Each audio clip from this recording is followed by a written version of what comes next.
Looking at the dashboard.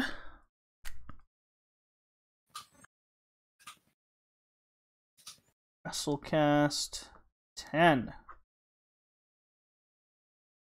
This will be a good episode. This will be a great episode.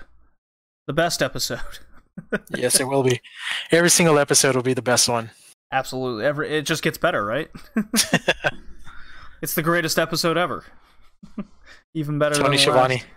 Yeah, every episode of Thunder and Nitro is the best one ever. Okay. YouTube is live. Twitch live? I didn't get a message.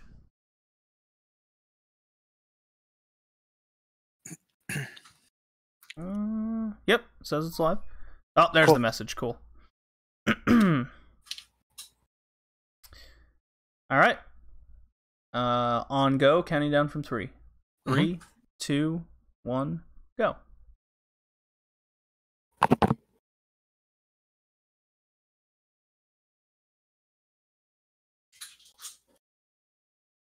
And we are live with the Red Leaf Retrocast, Wrestlecast, episode 10. We have made it to double digits, and obviously, it's going to be the greatest episode of all time.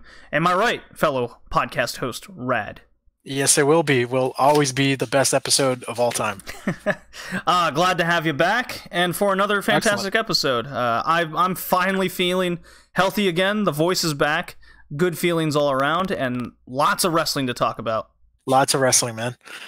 And being that this is episode 10, I wanted to do something a little bit special. So the agenda is going to go, obviously, some news and topics that we're going to start out with. Then we'll go into our wrestler spotlight, which is covering the sad passing of Jim the Anvil Neidhart, a wrestler that I remember fondly from my childhood as a member of the Hart Foundation, being the massive Bret Hart fan that I am, and Mark for the guy, frankly. Absolutely. Yeah. Then they'll lead us into our indie promotions. Not much to talk about there, except doing something a little bit different since it's episode 10. Progress Wrestling, Chapter 73-74, Evolve 108 through 111. That'll just be a quick little recap. Segue into a special guest long recap review over Revolution Pro Wrestling Summer Sizzler pay-per-view. That is with LK from the Loudmouth Wrestling Podcast. And from there, another guest host is going to join with a semi-long recap of triplemania from AAA Libre with Jay from the SmackDown Podcast, and he'll help me finalize the review of the G1 Climax 28 of the final 4 days, including the final. And naturally, we'll end with WWE, SummerSlam, NXT Brooklyn TakeOver, which, Rad, you will be my man on that. Awesome. And, of course, Rad's ever-so-favorite segment as we round out the episode with an episode of WCW Thunder as we quickly approach Super Brawl coming up from 1998. That'll be exciting. Yes. So how you been, Rad? You got a new video game recently or something? Maybe a wrestling game? I wonder which one. Hell yeah, I just recently picked up the new Fire Pro wrestling for the PlayStation 4. And oh man, the little bit that I've played, my very first match, Kenny Omega versus Okada, 5-star, Dave Meltzer worthy. I must say, awesome game. I really been wanting to get back into it, just haven't had the chance to play it as much as I would like, but I definitely will hit it up over the weekend, possibly maybe waiting for All In to start or something. But awesome game. Can't recommend it enough. Oh, I'm 100% with you on that one. Yeah. I'm definitely on the side of addiction when it's coming to that game right now. And for those that don't know, Fire Pro Wrestling World came out in North America just this past Tuesday, and it has the full-on New Japan wrestling roster on there. It's been sponsored, has entrance music and all. Some entrance themes are absent from the game, much to be expected with what's the word I want to use? Copyright type laws, like Kaze Nunare from Minoru Suzuki and so forth. And then there's a few guys from the roster that will be in an update later, such as Juice and Thunder Liger, Tiger Mask, etc. Yeah, they'll come later. Ring of Honor guys are absent from it. I kind of expected that. Did you, Rad? Yeah, I didn't really expect to see them. So it is what it is. But as far as our own wrestling video game, I think that's the best feature. Yeah, and that's definitely the appeal to it. I mean, to be honest, I looked at a Tyler Bate, a person made online, and I immediately, because you don't quite download them, you subscribe, and I like the idea behind that because then those creators can tweak and make it better, and you're subscribed, and it'll just update as it goes on. And if you so choose, you can then download the wrestler through edit mode. Oh yeah, that's a good feature. Yeah, I just wish they added a couple more match features personally. Like a ladder match would have been a nice quality of life improvement for a game that's, but you know, the game's so low budget and it just doesn't have the as big a following as the lazy NBA WWE 2K games. Right. Yeah. So, quick note here as we introduce what's been going on lately. Rad, I've been trying to watch World of Sport Wrestling. That's the UK TV show. Comes on Saturdays. Episode 2 through 4, and Rad, I think I'm done with World of Sport. It's just not exciting. Yeah, it never got to that level you wanted it to get. I remember you mentioning it. I don't know if it was the last episode or 2 episodes ago, but yeah, I totally remember that. It's just not. I don't know whether it's not for me, but it's definitely not for, I think, wrestling fans. It comes on at, I believe, like 4 or 5 in the afternoon, UK time. So it's very PG. They have a lot of don't do this at home propaganda, you know, which is fine. Mm-hmm. But like the camera cuts are still really bad. The presentation continues to cause severe headaches. And just the booking is really odd with who they're highlighting. So, for example, Rampage is the highlight so far. I like Rampage. I like his work in Defiant. I like it when he shows up in Progress and so forth. He's the champion right now, but it's still very heavily focused on him and his little group around him, which no explanation onto why this group exists still. And we're 4 episodes in, 5 now, which I just won't watch. And Grado, of all guys, the comedy act. Yeah, totally odd. Are these two the right guys for World of Sport? Because the ratings don't seem to be good enough to suggest they're going to get more than this first quote unquote season. What do you think, Rad? I don't know. I haven't really seen it personally to give it, any kind of a review of any kind, at least from me. Mm-hmm. But well, you know who Grado is, and definitely from Impact Wrestling, and obviously he's a comedy act over there. He always has been. So I really don't know what he would have to offer over here in the World of Sport Wrestling. Yeah, for something that's billing itself as a wrestling show, it doesn't, like I said before when it first came out, it just doesn't feel like a wrestling show. It feels like a reality TV show to me, which I don't think is going to make it successful. And the ratings are dipping to me expectedly. So I posted on Twitter like a 1 second cut, and they had 4 different camera shots in less than 1 second. Oh, man. And that happens a lot. Like, it's not just one instance. So, moving on with that, Lucha Underground is ramping up in its story, and the wrestlers, episode 10-11 came out. I haven't caught episode 12 yet. Good high-flying match with Dragon Azteca Jr. versus Killshot, aka Shane Strickland. Shane Strickland's been killing it the last few weeks. It seems like he's back in England as well. I saw him pop up in RPW recently. So it looks like he's rebuilding the bridges he burned. I think a couple years ago is when all of the shady stuff started happening. So yeah, still not welcome back in Germany yet. I haven't seen him over popping up in WXW. What are your thoughts over the wrestler Shane Strickland? I think he's a good performer. May still have a good road, I guess, ahead of him still before we say that he has any kind of future outside of what he's doing right now. But that's just about as much as I know of the guy. I haven't really seen too many matches of him. So there's been rumors he's now the we'll get to Evolve later, but he's the new Evolve champion. There's rumors that Evolve's going to be bought by WWE, therefore Shane Strickland's going to be bought by the E, and that's supposed to be like the next NXT, the next development ground essentially. Once NXT goes to TV, which I'm totally buying into the rumor. I think it's a very believable rumor based on what we've seen and how wrestlers are, how they keep getting signed from that promotion, particularly.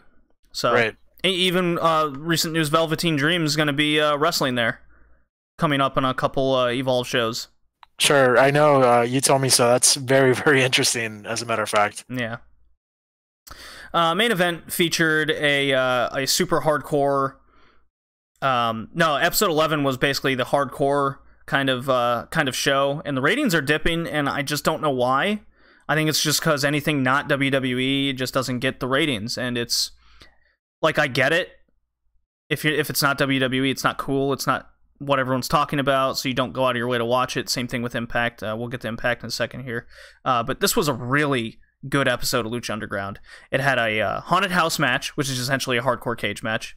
Mm-hmm. But they, goofy names. It's Lucha Underground. It was Mil Muertes against not Dumac. The Mac. Dumac is in WXW. Right. Oh, that doesn't get confusing. Crazy match. Just back and forth, bloody. It felt like an ECW hardcore style match. It had that feeling.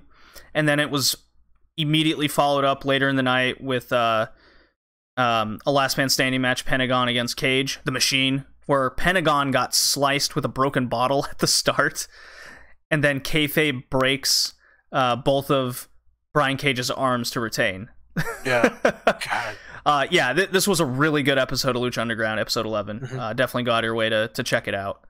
It's quite the scene. There was even a 6-chair package pile driver that I've seen Pentagon now do in 4 different events now.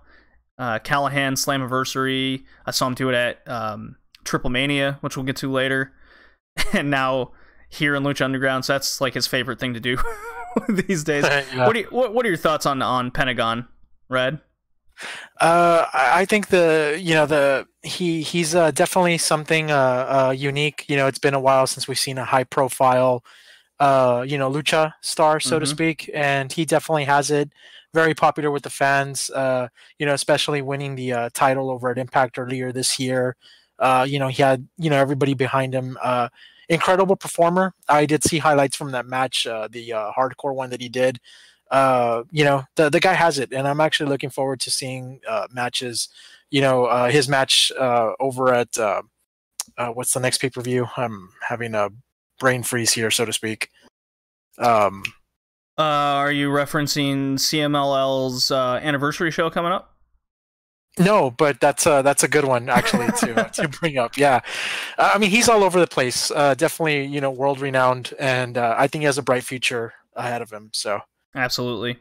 Yeah. And speaking of lucha wrestlers, Impact's been having some really good shows lately. It definitely feels like must-watch TV at this point. Just continuing building story upon story upon story, trying new things, and having good matches. And the match I would recommend to go out of your way and watch is Phoenix versus Sami Callihan, which opened up the August 16th Impact episode.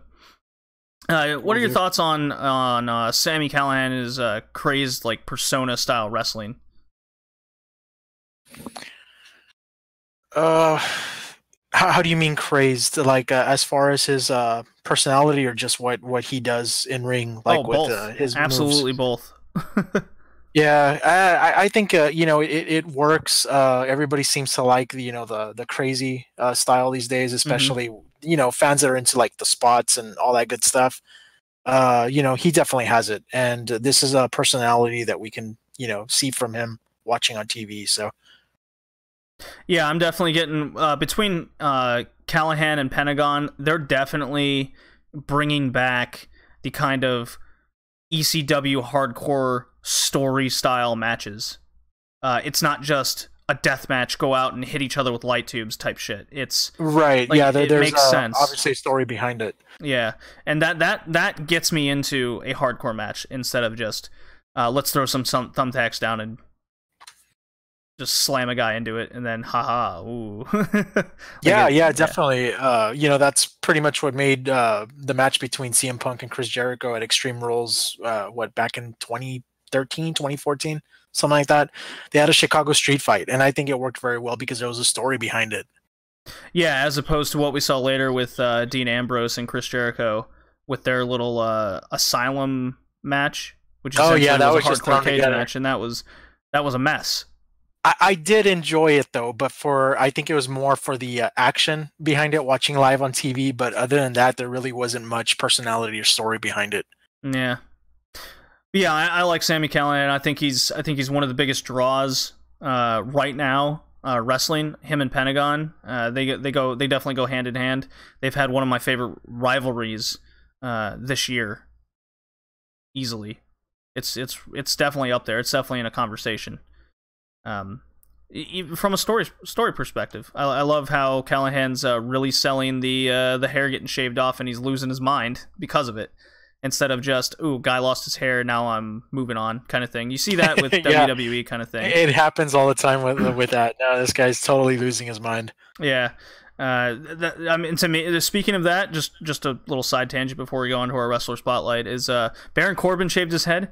Totally missed the boat on a hair versus hair match. Yeah, that would have been a great idea. That would have gotten me more invested in Finn Balor and Corbin for sure. They could have easily done that. And because he lost his hair, you could have written something in the story like, "Oh, you look so much better. You look more corporate." I see where I'm going. It's just simple thoughts, join us. Simple things. Yeah. But anyways, that's just a little update from around the world. Not too much to dive into, but what's worth talking about. So I'm going to play this amazing drop here, and we can go into our wrestler spotlight this episode. The best there is, the best there was, and the best there ever will be. All right, Rad. Who's our wrestler of the cast? The wrestler spotlight for this episode is Jim the Anvil Neidhart. Unfortunately, he just recently passed away. May he rest in peace.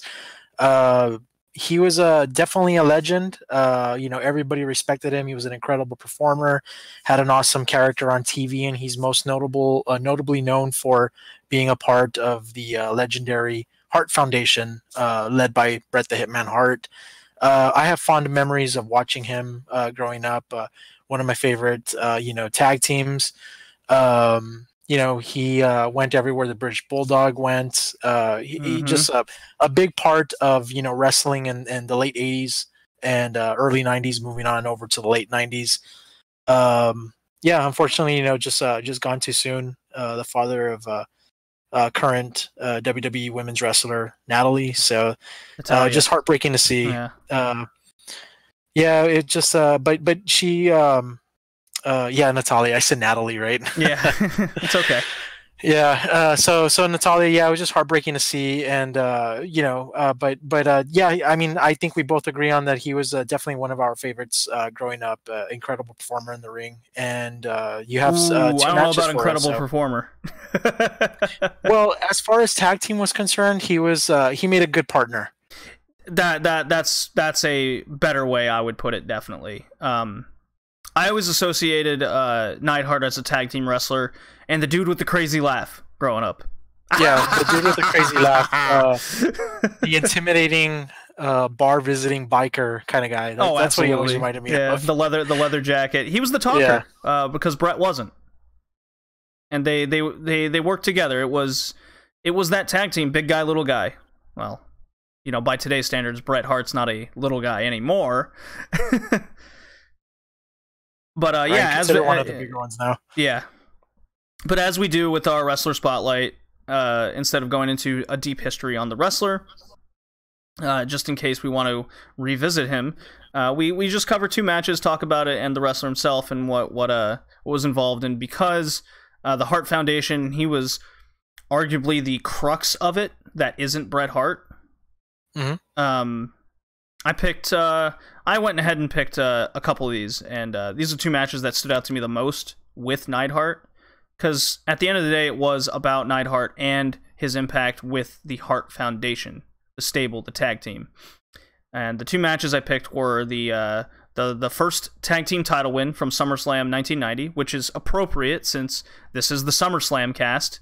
And I have doubly named this cast the Summer Climax Slam Sizzler. Nicely done.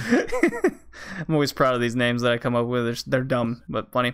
And then the second match was the Hart Foundation against Team USA from the Canadian Stampede in '97 during the start of the Attitude Era, arguably. It was always full of 6-man tags, 8-man tags during that time. Good stuff. They always had like those flag matches and whatnot. Absolutely. A lot of story involved in both these matches. So the SummerSlam 1991 was a 2 out of 3 falls match for the tag titles against Demolition, Smash and Crush, not Smash and Axe, as usual with Demolition. 2 powerhouse tag team specialists there. And this is what I mostly... going back and watching these, Rad, I noticed that it's mostly just Bret doing all the work. while Anvil stays on the mat, kind of trying to hype the crowd up and yelling and getting in the ref, and then you had Demolition doing heel tactics, but Bret just throwing himself around, making it look good. Yeah. But in this match, Anvil came into the match once in the entire thing, did a shoulder tackle, and then was immediately taken out.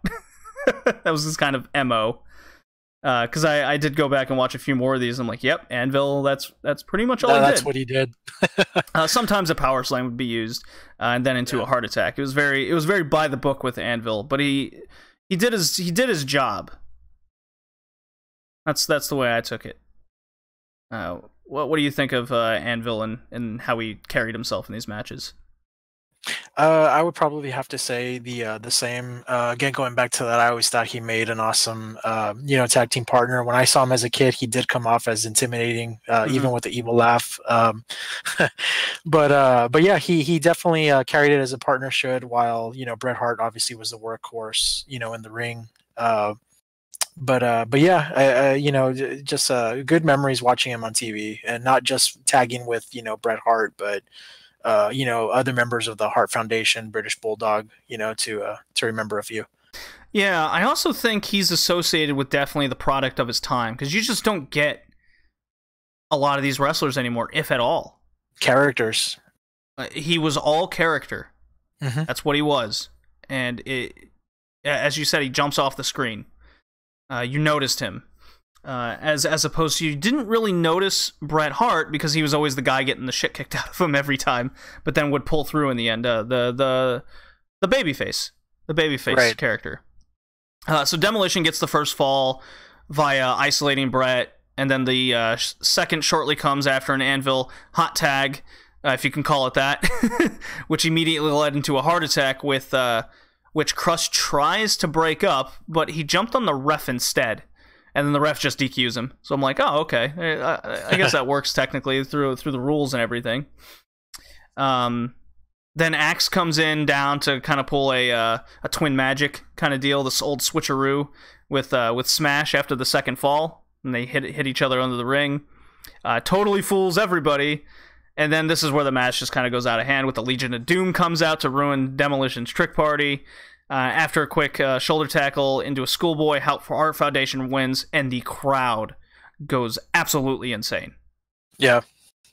And that to me, like, I wasn't totally impressed with the match, but I definitely saw the work rate that went into it. I think what didn't do it for me was Legion of Doom coming down in their full spike gear.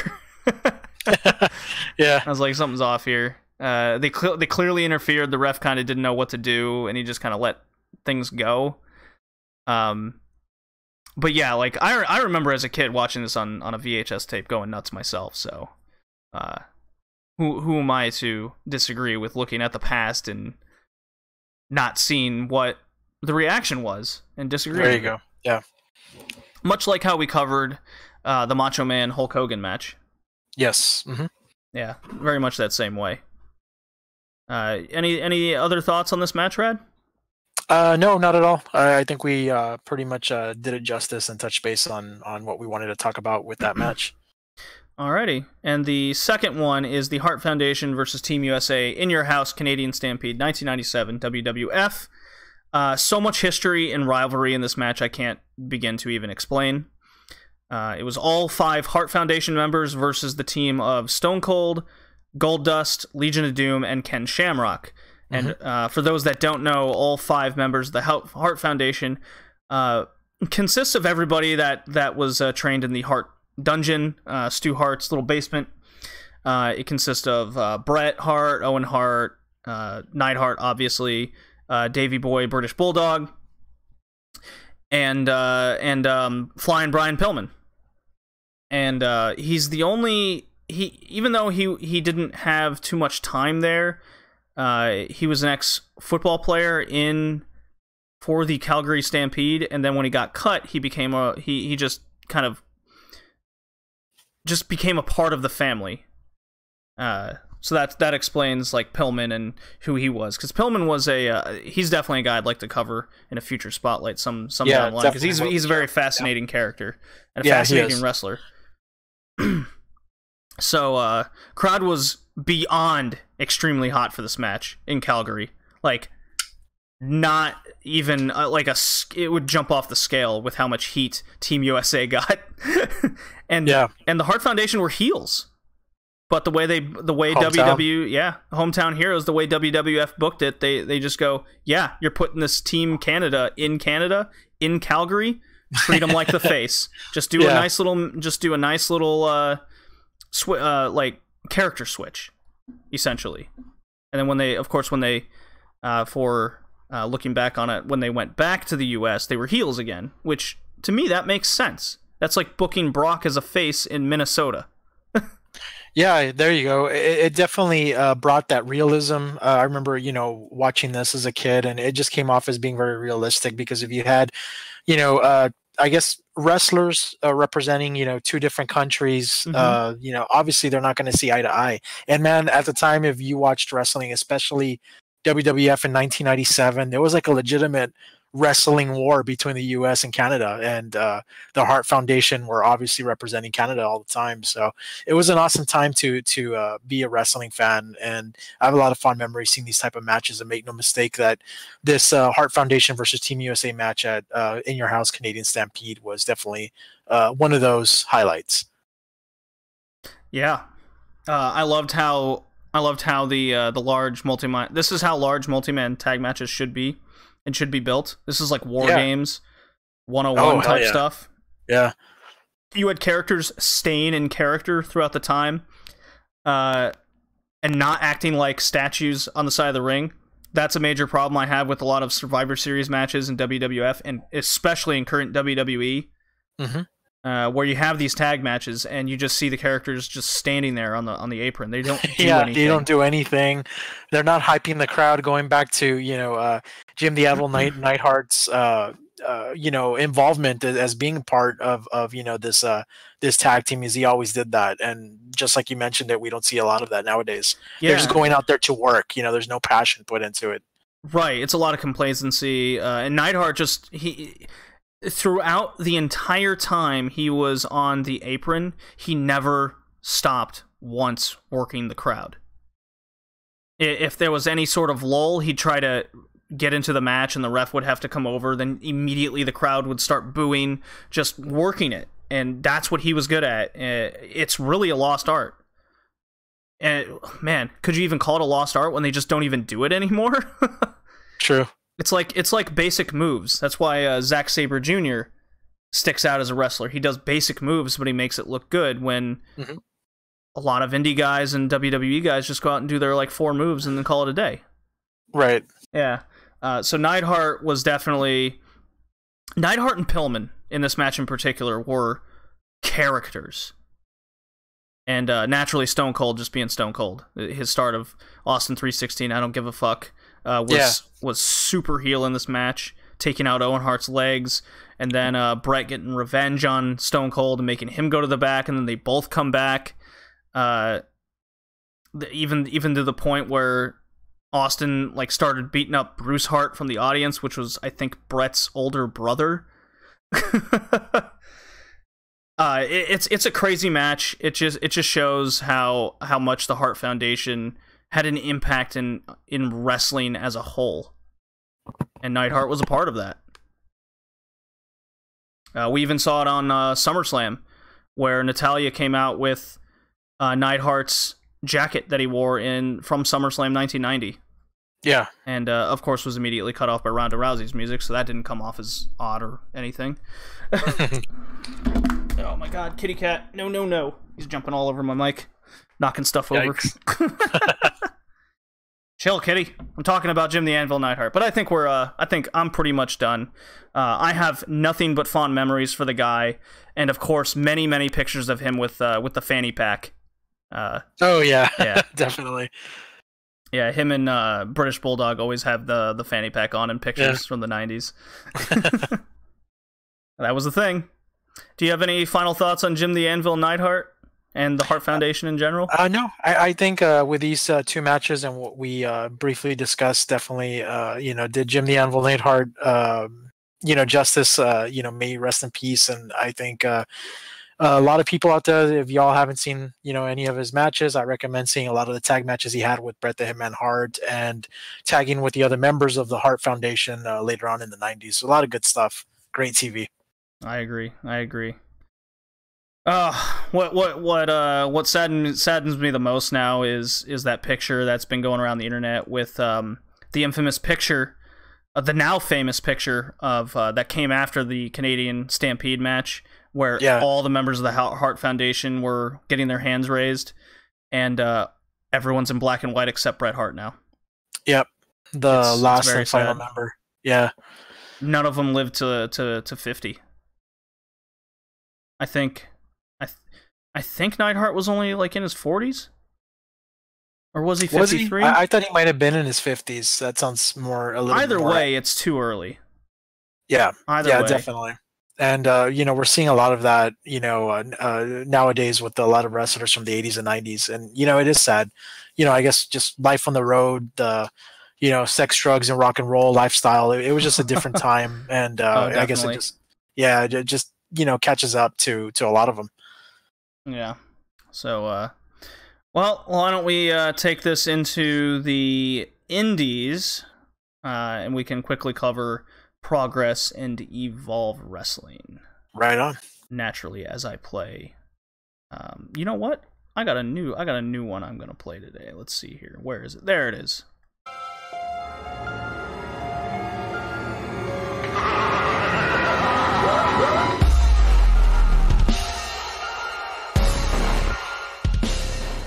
All right. So before I get into, I played Marty Scurll's music as a segue into Progress Wrestling. But before we go into that, I have been watching the backlog of WXW via WXW Now, their site. And as I pull this up for the live stream here, where you can get it, it's a very easy service to sign up for. It's you just go WXW Now. They have English commentary. Everything's in English and German for those. And a cool thing that they've been doing is, if you speak German, the general manager, Christian Michael Jacobi, and whoever joins them, they just kind of do a recap commentary, because there was no commentary back then, of these old events. And one I want to just quickly mention is WXW Noah Dead End 8, which was essentially a cross pay-per-view event back in 2008, where Noah, the Japanese promotion, and WXW kind of competed against each other, and yet still focused on kind of a WXW-centric pay-per-view. Mm-hmm. And bringing Japanese wrestling and the style to Germany. So there was a lot of older guys there, and so I'll just run over the card real quick. It started off with a Young Lion match, a WXW Young Lion against the Noah Young Lion. It was Baron Fuhrer against Eddie Edwards. Wow. Yeah. Then it was Chris Hero, a.k.a. Cassius Ohno in NXT now. Chris Hero was a CZW, and CZW and WXW go way back. Since the start of WXW, they just cross-promoted each other constantly because WXW used to be a deathmatch promotion. Every other pay-per-view was a deathmatch-focused pay-per-view. He faced who is now the current Noah champion, Takashi Sugiura, in what can only be described as a hard-hitting match. It was immediately followed up with a tag team title match, Chris Hero and Mark Rodin versus the team of Absolute Andy and Steve Douglas. Steve Douglas and Absolute Andy were vying for the title during the early 2010s, late 2000s, 2008s, 2009s. Okay. Yeah. Mark Rodin just happened to be Chris Hero's tag partner, and that was just a WXW match. It followed up with, now this is something to definitely go back and watch. It is WXW with Claudio Castagnoli, or Cesaro as you may know him, against, representing Noah, Kenta, aka Hideo Itami. In 2008, this ruled. This is a match that I highly recommend. Very, very good match. Then there was a relaxed rules match, basically a hardcore match. It was WXW's Thumbtack Jack with visiting CZW Jay Briscoe, who was, I think in 2008, 2009, he was currently like in a program for the Ring of Honor title. That could have came later. That was followed up by WXW World Heavyweight Title #1 contender match. Bryan Danielson against Nigel McGuinness. Nigel McGuinness, spiked blonde hair and everything, with super heel Bryan Danielson, Daniel Bryan. Daniel Bryan can only be described as a super heel in Germany. Right. Oh god, they gave him so much shit. Bryan embraced it, basically calling the fans trash and didn't know what they were talking about. He would do the fans would chant "You can't wrestle" when Bryan is doing super technical moves and whatnot. So that match was super funny to go back. All of Daniel Bryan's early WXW stuff was good. And then the main event was WXW's Bad Bones John Klinger and young Big Van Walter against Noah's Go Shiozaki, who just faced Sugiura in a title match at Noah recently, and Kenta Kobashi, the legend himself. So, a very good card. I vastly enjoyed this pay-per-view. It is definitely worth going back and check out, especially a young Chris Hero doing backward moonsaults off of scaffolding. That was crazy. Yeah. So, but going into Progress Wrestling, where Marty Scurll basically got his big singles run, that and Revolution Pro. Those are the two he came. Not much to talk about in Progress as the two shows, Rad. It's kind of going through a little bit of a identity crisis right now with who they want to push, because so many guys have now been signed to NXT UK and they can't really double book the talent. You know what I mean? Right. So I'm guessing a lot of the booking is kind of like just put together. Doesn't really make sense. Well, it makes sense. It's just maybe they're just like trying to fill up the card or something. Yeah, it definitely just fills up. It definitely feels like they're just trying to fill out the card in the best way they can with what's available right now. But there were a couple good things that came out of this. In Chapter 73, Jimmy Havoc is still losing and pissed off. So he's losing death matches. They want the old Jimmy Havoc back, the old Progress champion. When I started watching Progress monthly, as they do, Jimmy Havoc wasn't in the promotion, which is why I wasn't familiar with him when he came back. I was like, oh, who's this guy? I only knew him a little bit from when he was doing hardcore matches at Defiant. Yeah. But he's a big deal in Progress, and I educated myself and went back, and yeah, he's a big deal. He's got a big match at Chapter 75 against Will Ospreay, kind of a grudge match of sorts. Very good build. Definitely go check out the highlight package Progress put up for that. Webster, Flash Morgan Webster, Rad. He did this weird second heel turn So let me explain this, Rad.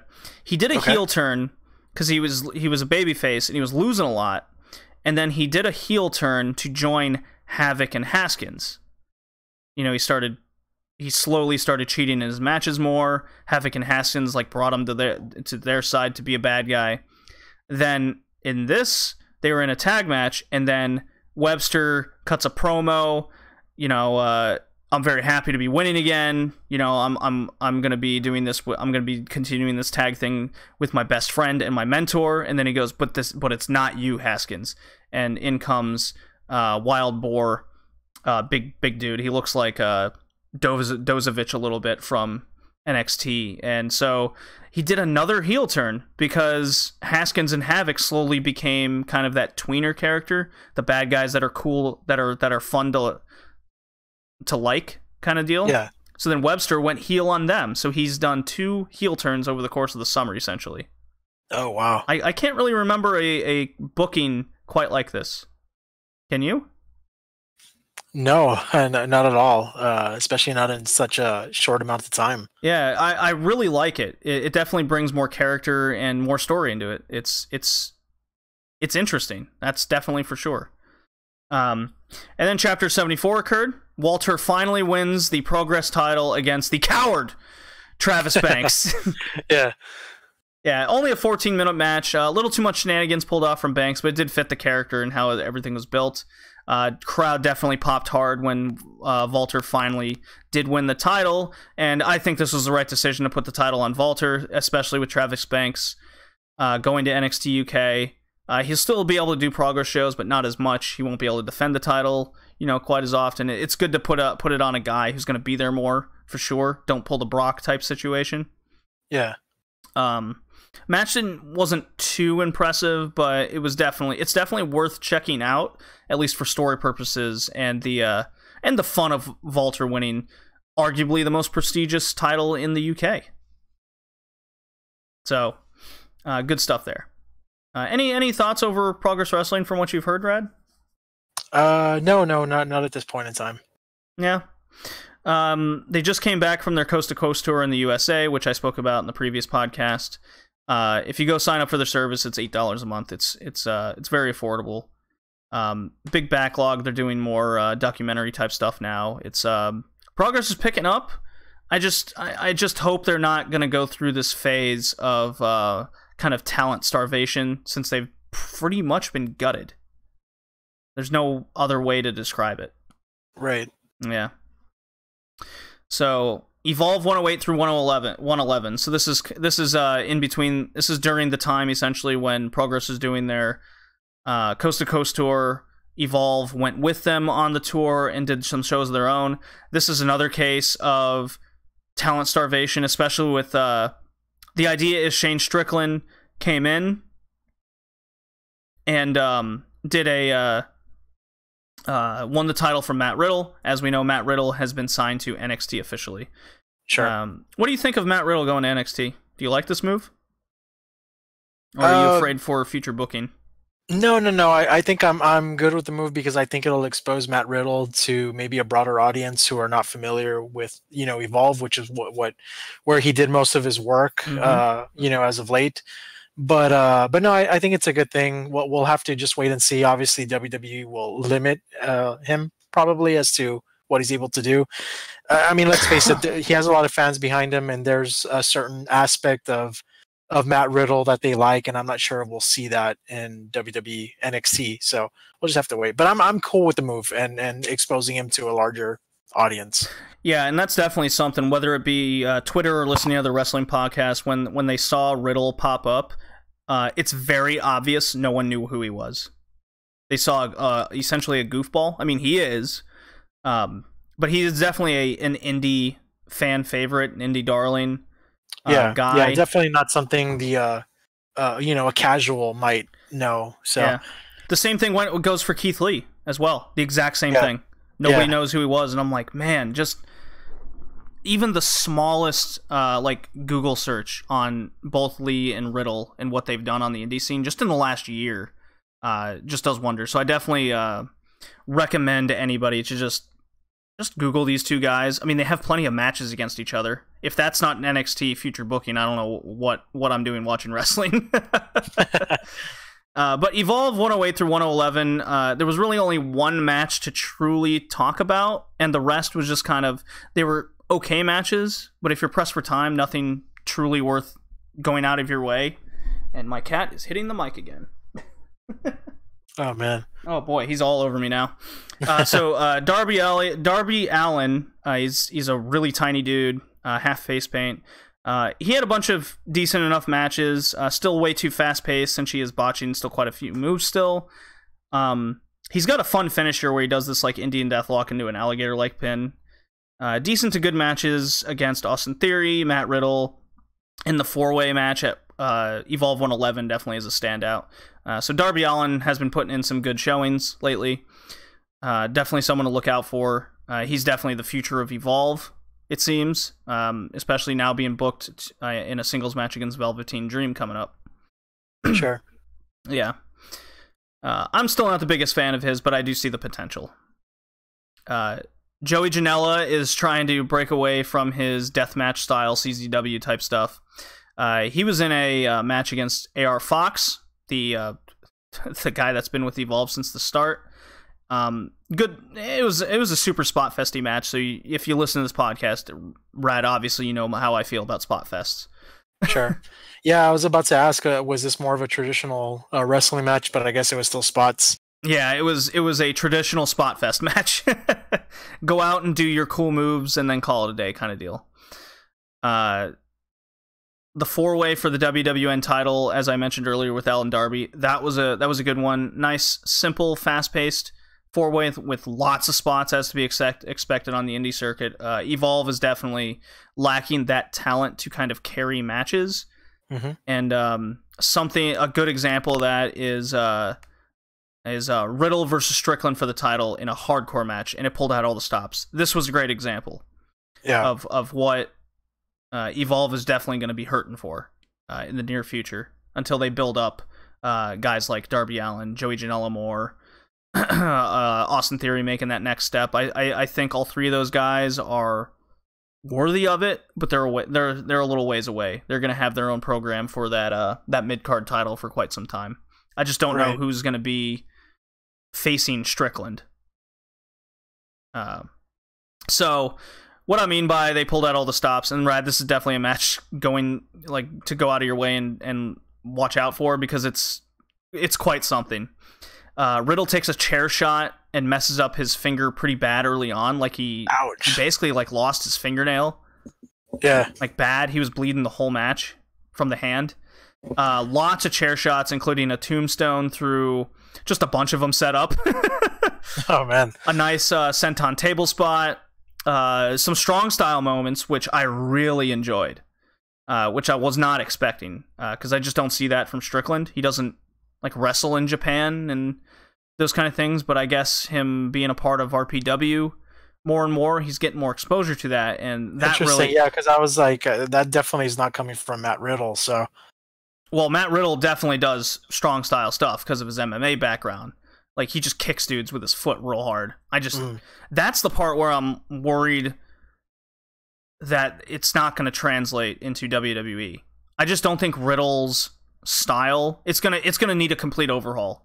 It's not the E style. That's definitely what they're going to limit him as far as character is concerned and how he performs in the ring. And we know that it's going to happen, so hopefully that doesn't hurt him. Yeah, all of his signature moves are moves banned by WWE. The spinning tombstone, the bro to sleep, the GTS, the big coquina clutch sleeper hold that he has. So many guys have that right now in the E, and you know how the E doesn't like having guys with multiple moves of the same. It's madness like that. But this was a 34-minute match, Rad. Absolutely nuts. But Rad, these last 4 minutes were nonsense. It goes full Matt Riddle.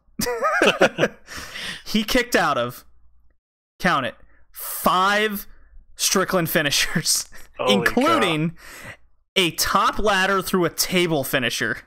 Yeah. Finally, Strickland hits one more and gets the pin. Damn. Yeah, so Superman Matt Riddle. 6 finishers. That's what it took to knock him down. It was full Matt Riddle. It's everything I don't like about indie wrestling, but I'm just like, you know me, after you kick out of like 2 of them, I go, okay, come on, when's the next one? He's just gonna kick out of them, and I don't care when it stops, you know? Right.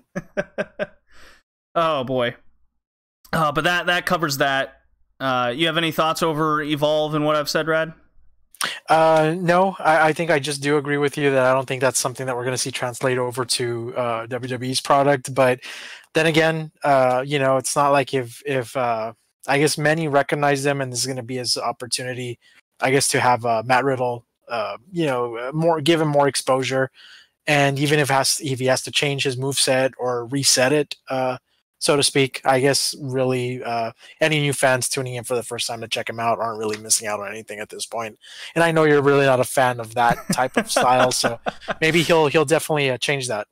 Yeah, maybe he'll become one of my favorite wrestlers. I was wearing my Super Mario Bro Matt Riddle shirt the other day. Yeah, I looked like an absolute fool in it. That is a shirt I am only wearing in my household now. Now, my purple Bad Boy Joey Janela shirt, on the other hand, I'll wear that in public. All right. Well, this has come to the point in the cast. We're about 50 minutes in here, and this is where it's a special guest moments where we're going to talk about RPW, Triplemania, and then New Japan and Ring of Honor with the guests. And when we come back, Rad and I will talk about SummerSlam and TakeOver. So awesome. I'm going to play a drop here, probably a commercial, and take us into that.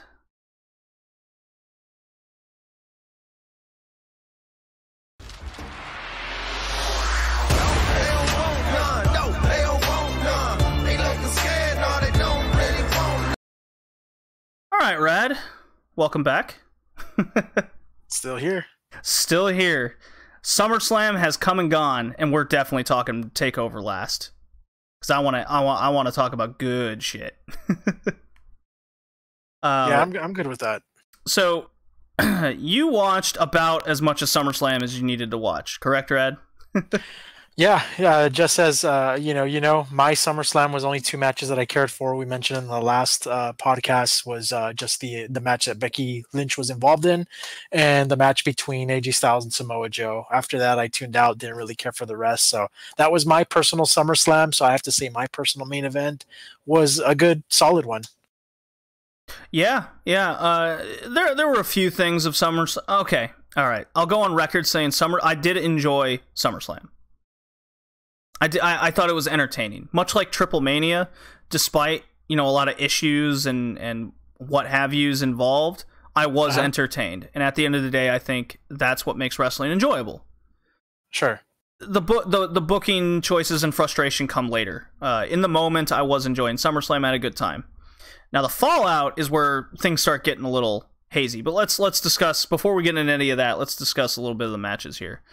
Rollins versus Ziggler went 22 minutes. I thought this match was slow and basically just not much. It felt like a regular TV match up until about 19 minutes, where Rollins hit just a sick top rope reverse suplex into a reverse spinning DDT maneuver, which Ziggler sold like a champ, because that's pretty much all Ziggler's good these days for.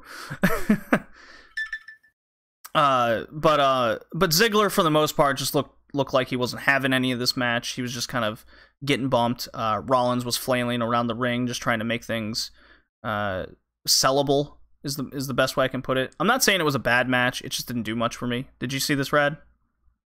I was actually driving in from out of town, so I was listening to it, but I couldn't really technically watch it. Fair enough. And then but I know, it was a solid opener at least, but I do have to agree with you, it was a bit slow. Yeah, I think they could have opened with honestly, with how this thing went, and this segues into the Finn Balor brings back the Demon after more than a year to squash Baron Corbin. Obviously, this feud is still going for fucking whatever reason. Everyone was very excited that the Demon's back. Hell, I was excited. I think this would have been a good start for SummerSlam. Just Balor comes out Demon style, crowd goes insane, squashes Corbin 2 minutes, and then you go into Rollins. I mean, that's just a booking thought, but as we come to find out, Finn Balor had a title match on Raw the very next night, and no Demon, so clearly this was just a one-time thing. It was for a SummerSlam moment, and that was it. Do you think this was a good move, or why bring it back at all if you're not going to do it? Yeah, no, I think it was a good move as far as entertainment is concerned, but I do agree it's kind of already annoying that they just bring it back and it's only temporary, or like just for like one show, and then they go right back to the original human character. It's just I don't know. I prefer Demon Balor. Yeah, I think we all do, especially for pay-per-views, because that was his whole shtick. Yeah, I mean, it makes a great entrance. It makes a great action figure. I think he should just stay like that. Makes a fantastic character on Fire Pro Wrestling, let me tell you. Definitely. That's another one we got to download. But yeah, I totally agree with you. I don't think, they're just going to tease us with it. Why? It's annoying. Yeah, I find it more annoying at this point. Disappointing as well. Because we know Finn Balor, Prince Devitt, is capable of so much more, and he's just he's in this feud with Corbin, and I just don't know what the plan is here. It's sad. I don't know what's happening. So then Bryan versus Miz goes 23 minutes in there. It's a classic old school paced match, focused on character work. Miz does the shadow weapon technique. From the crowd, Maurice hands him brass knuckles. You kind of don't see it, and then he plays it off like Bryan wanted to punch Miz in the face. He punched him in the face many times, but the Miz only had to punch him once. Ha ha ha! That was kind of the whole thing, and the fallout of this is really disappointing to me. For something that was built 2 years, as much as WWE wants to tell me it's 8 years in the making, it's not. It's 2 years, right? Because they had their feud 8 years ago. From the fallout of NXT and all that. Yeah, they did. Stuff. That was over the US title. This was 2 years in the making from Bryan's retirement up until this point. I was into this feud. I definitely wanted it. I got a decent match. I want more. But the fallout we're getting is focused on the reality TV shows and the women involved, and I'm not about that. It's odd, especially since the Miz and Maurice apparently are coming off as super lovable babyface reality TV show people. Yeah, and then they're super heels on it's not flowing right with me. How about yourself, Rad? Same thing. Just another example of how kayfabe is dead. It's just I don't know. I don't know. It's just not something that I'm invested in because of that reason. I just really don't care, and they really made it about the battle of the wives from the TV show. It's awkward. It is awkward. That's a good word to describe it. I'm not about it. It's really diluting the feud. To me, it's really hurting Daniel Bryan the most because he is the draw. He's supposed to be the star going forward. He is the star going forward, including the Miz. Everyone has the Miz picked to win the title from Styles or Joe going forward, but honestly, with the way this feud's being built, I just don't see it. It's not making it believable to me anymore. That's a major problem. It's just about the reality TV show, and we're definitely see that with the Bellas coming back, and we'll definitely talk more about the Bellas in the next episode. Which if you're still here, thank you. Go check us out on Spotify, iTunes, Stitcher Radio. Go leave us a review. It helps us get out. Episode 11 will be about the Mae Young Classic and Stardom's Grand Prix and the upcoming Evolution pay-per-view. So we'll definitely have more to say about that. But just to go back into SummerSlam, Ronda squashes Bliss Goldberg style. Thoughts? I think that's pretty much what we expected. Well, it had to happen, right? Yeah. There was no other way around it. That's just what they've done. Other way. Yeah, I mean, going back to the term we just used earlier, I think seeing Alexa Bliss come out with something would have just been awkward. Obviously, I think it's more believable, but that Ronda Rousey got the title so quickly. I don't know if that was a good move. Yeah, it's very convoluted, isn't it? With how everything's been built. She doesn't want opportunities handed to her. She wants to work like everyone else, and then she immediately is handed the title. Like, it really rubs me the wrong way. Like, I'm not saying that the booking was bad or anything with Ronda squashing Bliss, and Ronda's not a believable champion. Just all the build up to this and how they've built the character of Ronda Rousey. It's convoluted. They're being hypocritical with a lot of the words aren't matching the actions. Is the best way I can describe it. Yeah. So then moving on, Braun Strowman squashes Kevin Owens. Kevin Owens quits later on Raw. A couple weeks later, poor KO again. This is like the 4th pay-per-view we've said this. Yeah. Like, Jesus Christ. Is KO buried, or is he heading in that direction? Because he's feeling like he's getting to Finn Balor territory. Bad. Yeah, it does seem like that. And I think where we left off, I haven't really been following the product as far as like Raw and SmackDown are concerned. Oh, you don't need to. I've told you everything.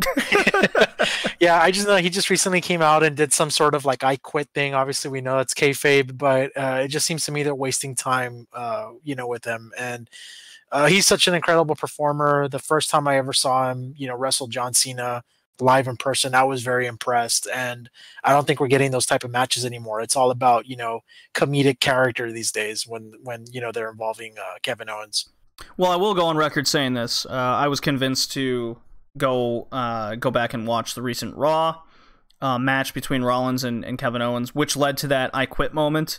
It was a very good match. Naturally, it was interrupted by commercials, but it wasn't a lot of commercials, so it still flowed well enough. KO was definitely the highlight. Rollins, of course, jammed his knee, as he seems to always do now.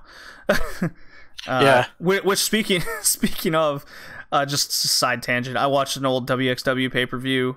I finished 16 Karat Gold, and he jammed his knee in there too. So I'm like, oh, so he's been doing this since fucking 2009. All right. Yeah, that's his thing. That's his thing. Okay, never mind. I need to go back and watch a lot of Ring of Honor. I definitely just kind of skipped around and watched the occasional one. I've been meaning to buy some older DVDs. They're expensive, man. Yeah, I totally agree. Although I think you can find maybe some of the older ones a bit cheaper, but only by the pay-per-view. I think usually they do like a compilation or documentary type of DVD. It's there's that there's that Tyler Black compilation, but that's like $60 or something, I think. Anyways, anyways, main event: Roman Reigns. Superman punch, spear, hook, line, and sinker, pins Lesnar. No heel turns, nothing. Strowman immediately came to the ring saying, I'm going to do this to your face after the match. So he's convoluting his own words with his actions. So if there's one thing in continuity WWE is doing right now, it's definitely the words aren't matching their actions. Hey, good move by WWE. They definitely booked themselves into this nonsense where instead of having the audience chant, we want Strowman for 10-15 minutes, Strowman just immediately came out. And it was your typical Roman Lesnar match. I got nothing else to say. Do you, Rad? What is it, like the 10th time that they go at it in the main event? Yeah, whether it be WrestleMania, SummerSlam, you name it. Yeah, someone DM'd me on Twitter and said this was, in the last 3 years, this is Roman Reigns' 15th main event title match. Crazy. Yeah, that is crazy. It's it's still hoping for that miracle where one day I guess the fans will chant or something. It's no wonder we're all so irritated by it. Yeah. Oh, and be expecting these two guys will probably go at it again at the Royal Rumble or Mania next year. Oh God. Knowing the way they book. But yeah, Twitter exploded thank God Lesnar's .champ, and that's not a good way to look at your new champion by just saying thank God the other guy doesn't have it anymore. Yeah. And then as we come to find out, the very next night on Raw, Roman and Finn go at it. Pretty much TV type match. They both hit their key moves. 4 moves. We're done here. Roman Superman punch spear pin, naturally. Bronze music hits. He comes out. He's about to cash in. Naturally, the ref doesn't know what to do with the briefcase. Do you want to cash in? Yeah, as always, it takes like a long time. Yeah. Like, I want to cash in. And then the Shields music hits. They triple power bomb Strowman. Everyone on the internet's the return of Dean Ambrose, right? Yeah. Which I guess was the highlight of the night. I thought that was cool. He came out looking, very good, very jacked. Well, he looks like John Moxley again. He's even throwing, he doesn't have the hair anymore, stuff like that. Yeah, I mean that's what John Moxley was before Ambrose decided to do like a vegan diet or something. That's why he wasn't jacked anymore. That's the whole reason behind that. So he looks like he did when the Shield first came into being a thing. Right. So everyone went nuts. The Shield's back. Everyone was questioning if they are heels because Strowman was the good guy. And I go, well, Strowman was never truly a good guy. He just bullied Kevin Owens for all summer. Yeah, pretty much. He's not the good guy. He's the monster. He's still a monster. And then, sure enough, a week later, the Shield, the guys all had their Shield shirts on. They all came out separately. It's become the Shield show. Now that Lesnar's gone. So, yep, we know where the booking's heading there. It was very predictable to me with Strowman going to team with Ziggler and McIntyre. Obviously, the Shield is just going to bury him, and Strowman's not winning that title at all. It's not happening. Yeah. But on to the good stuff. Why don't you tell me about the Triple Threat Women's match, Rad? This 14.3 30-second, 14-minute, 30-second Triple Threat match for the SmackDown Women's title.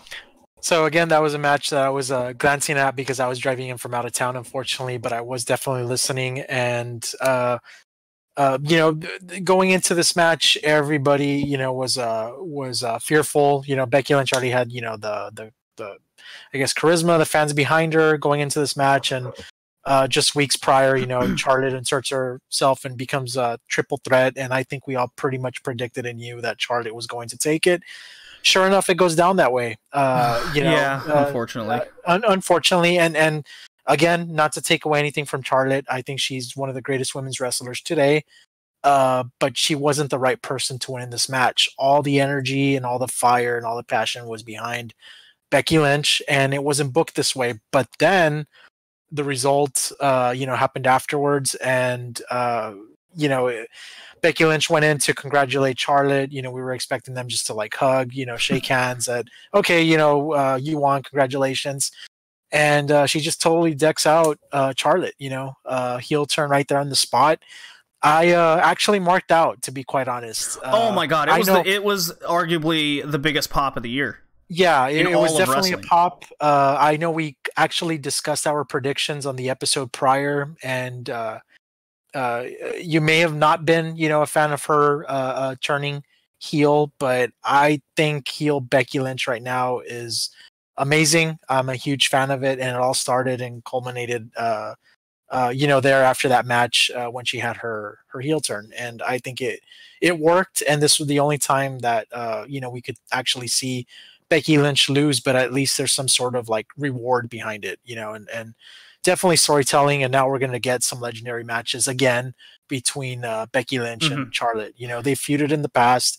Obviously, last time Becky was the face. This time she's working the heel, and I think she's freaking knocking it out of the park. So my love for this woman just increased tenfold. Well, see, amazing work. Well, as we discussed on the last cast, this was definitely a fear, because this is WWE not reading the audience at all. They fucked up. There's no way around it. They always catch the ball and they just drop it. They never run with it. And this was pretty much a done deal. They could have had an awesome SummerSlam moment, the crowd going wild, Becky Lynch winning. So that I am not a fan of, because I totally understand. I think that was the way it should have gone. But again, I'm okay with the heel turn. And I mean it's definitely working. And I had a conversation with a friend of mine, and he goes, "Are you loving the Becky Lynch heel turn?" I go, "Well, I'm loving Becky Lynch. is it everything she's doing is quote unquote heel, but if the crowd is 100% behind her, if the story built made it justified, which is why the crowd's behind her and her choices, and everything she's saying in the promos as soon as they stop scripting it the way they were, which we'll get into that in a second, is she a heel? Because what we're seeing isn't. It's a frustrated face, and she's become a super face because the fans are 100% behind her. Yes, and you know what's the problem with that, JD, is that I think people can relate, because if let's say if this was reality and happened to any one of us, I think any one of us would have done the same thing. We would totally be frustrated if wrestling was real life. I'm pretty sure I'd be pissed off that a friend of mine kind of stole my spotlight, came in, won the match, took the championship. I'd be like, well, what the hell? I mean, what's going on? So I think everybody sees it like that, and that's probably why it's working. And that's not necessarily a bad thing, because maybe this is WWE finally saying, like, okay, well, maybe we can not bring back the Attitude Era. I think that's so cliche, but at least the formula around it, how tweeners worked. Faces were being booed, heels were being cheered for. We felt like if we had the option, or where we were able to choose who we wanted to cheer for. And I think with what Becky Lynch just did, that's a prime example of that. And hopefully we see that with other characters, because that's the way wrestling should be. Enough is enough, or we're programmed to cheer on the face and boo the heel. If we like somebody, that's who we're going to go for, and she's a perfect example of that. So Bex 316 all the way. Yeah, the way I'm seeing it, because it wasn't going to, because I was really afraid of this. I go, don't turn her into a chicken shit heel. Don't make her run away from shit. Yeah, the whole coward thing. Like all of a sudden, she comes from fighting Becky Balboa to that. It just wouldn't make any sense. Yeah, so I will say kudos. They didn't do that. Yeah. However, the promo that she did come out on SmackDown, and I watched it because that was the only thing I wanted to watch. So as soon as Twitter going, Becky Lynch come out, I'm like, okay, I'll turn it on. It's so funny. That's the only segment I saw live on TV, to be quite honest. Yeah, I was just interested to see where this storyline was going, and I think that's a good thing for Becky. Maybe not for the product as a whole. But, well, sure as shit, Rad. She came out and she started, and it was scripted, and it was WWE, just not knowing the audience. She came out and said, were the fans really behind me? Were you really with me the whole time? Kind of deal, like blaming the fan. I'm like, oh my god, is that not just WWE 101? That was, and then I have a feeling, obviously I base it on nothing. She went off script and started talking about how she deserves what she's worked for. Her spotlight was stolen. I'm like, okay, I have a feeling that wasn't scripted. Because as soon as she started saying what she needed to, her like passion wasn't behind those words. You know what I mean? Sure. And then as soon as the crowd got behind her with the unscripted stuff, again, basis on nothing. It's just a feeling I had with the delivery, because she's delivering it like a champ. The very next week, it was all her. And that's why we heard her inner Becky Balboa mentality, and I'm coming for this title at Cell, you bitch. I was like, there you go. Yeah. And everyone booed Charlotte. So yeah, I think WWE is taking a step back right now, letting them do it, and I'm sensing a double turn. I'm thinking Becky's gonna be a face again, but a fighting face, and Charlotte's gonna go heel. I think that's what we're building up to, and that's what needs to happen. Truly, I think that's what will make this rivalry step up a notch. Don't make them go to therapy. Oh yeah, that horrible. I was afraid they'd do something like that. Oh yeah, very well. We've seen it, so obviously we have every right to be afraid. Not too long ago, too. So yeah, I think Charlotte getting pissed off, like, I won this title, I deserve. Charlotte's in the right too. She just took advantage of the situation from a story perspective. This the groundwork, as frustrating as it was all summer to kind of see nothing kind of happen and just be people be given things over another. The groundwork's been laid. I will eat crow and say everything's been laid for what could be the hottest rivalry of the summer on the main or the year on the main roster, right, which is Charlotte Becky Lynch. I'm 100% behind Becky. I'm a Charlotte fan, but I want her to get just as frustrated and beat the shit out of Becky Lynch. So if we see this double turn, this could be good.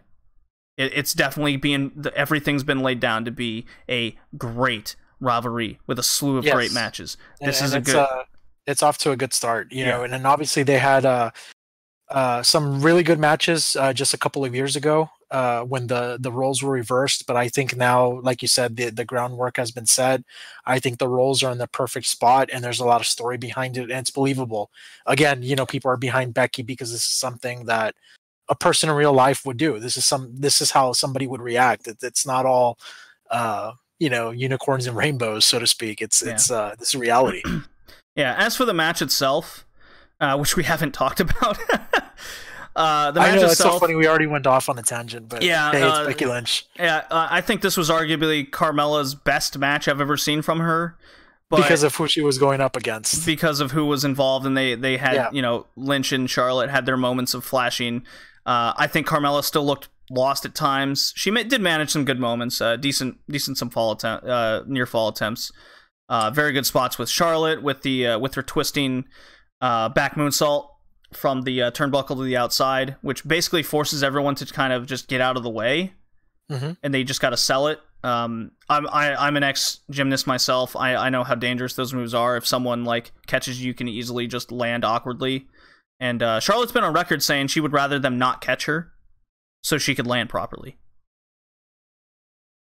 So for those wondering like why Becky Lynch looked like she was a million miles out of the way, it's because it's safer the other way around. So it's different from what you normally see. So if you see those spots in the future and you see like no one catch her, it's on purpose. And yeah, I mean, it was a good match. It was arguably my second favorite match on the card, I would say. Next to, and that goes into Styles Joe. 22 minutes of there you go. Hard striking action, good pace. Joe took a while to get going, I think, but he turned into the submission machine-esque guy, which was a worry of mine going into it. And it even to points where he hinted at the muscle buster, which I really liked that little tease. If you remember that, Rad? Yes, I do. Yeah, where he puts his arms up in the air and was like, "Ooh, yeah." Even commentary like kind of playing it off as the most dangerous move ever. But yeah, Rad, tell me what you thought about this match and how it ended and everything, and what it did for you for the rivalry going forward. As my cat hits the mic for the third time in this podcast. Yeah, no worries.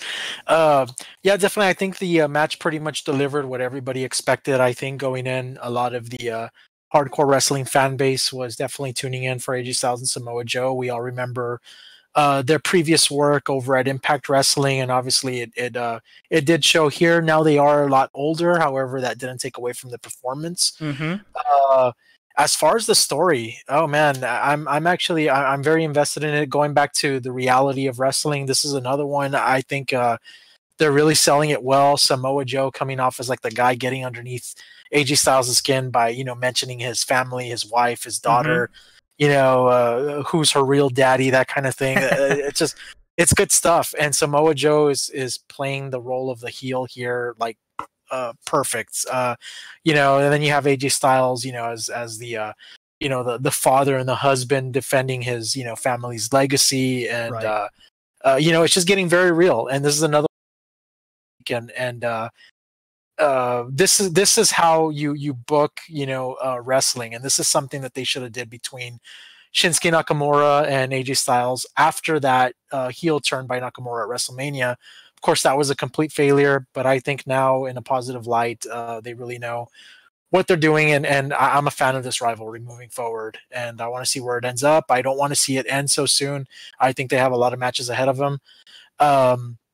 Obviously, the build is booking towards their, you know, match at Hell in a Cell, which unfortunately by you, I just learned today that it's not going to be inside of a cell, which doesn't make sense to me. Yeah, because the cell is supposed to enclose. I think I have my facts straight on that.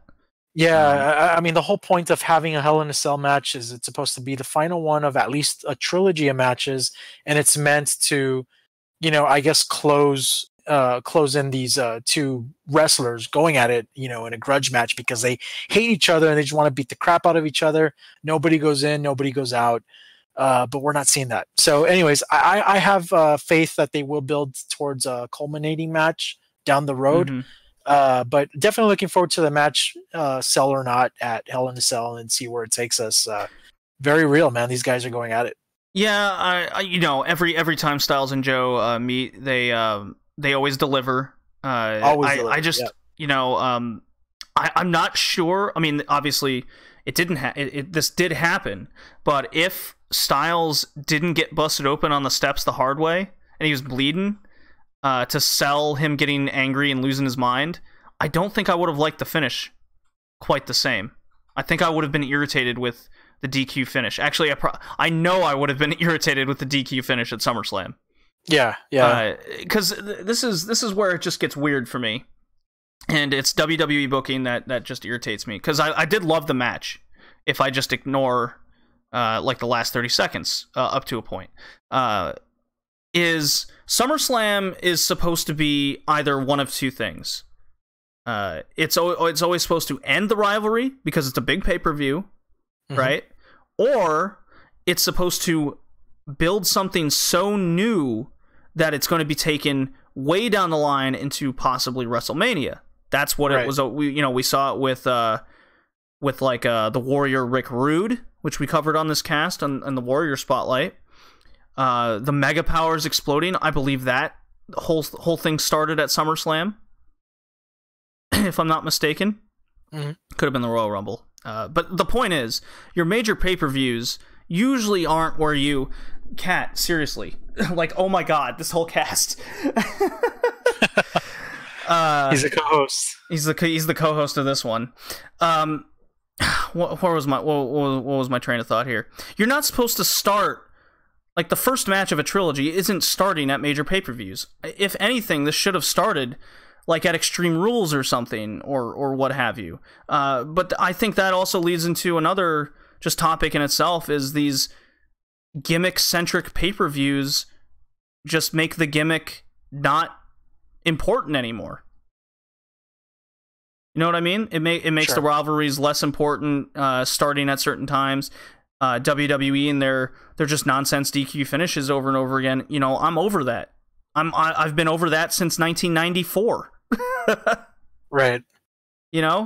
And for us to still be getting this in 2018, I think it's just a disconnect with the audience still. I'm not saying that this match was bad. I'm just saying that, the booking gets frustrating, as I've said many, many times. So, I'm excited to see Styles and Joe go at it more. I just think it could be better. Yeah, let's hope this is just the beginning of many, and it's only going to get better. The way WWE books, I don't know.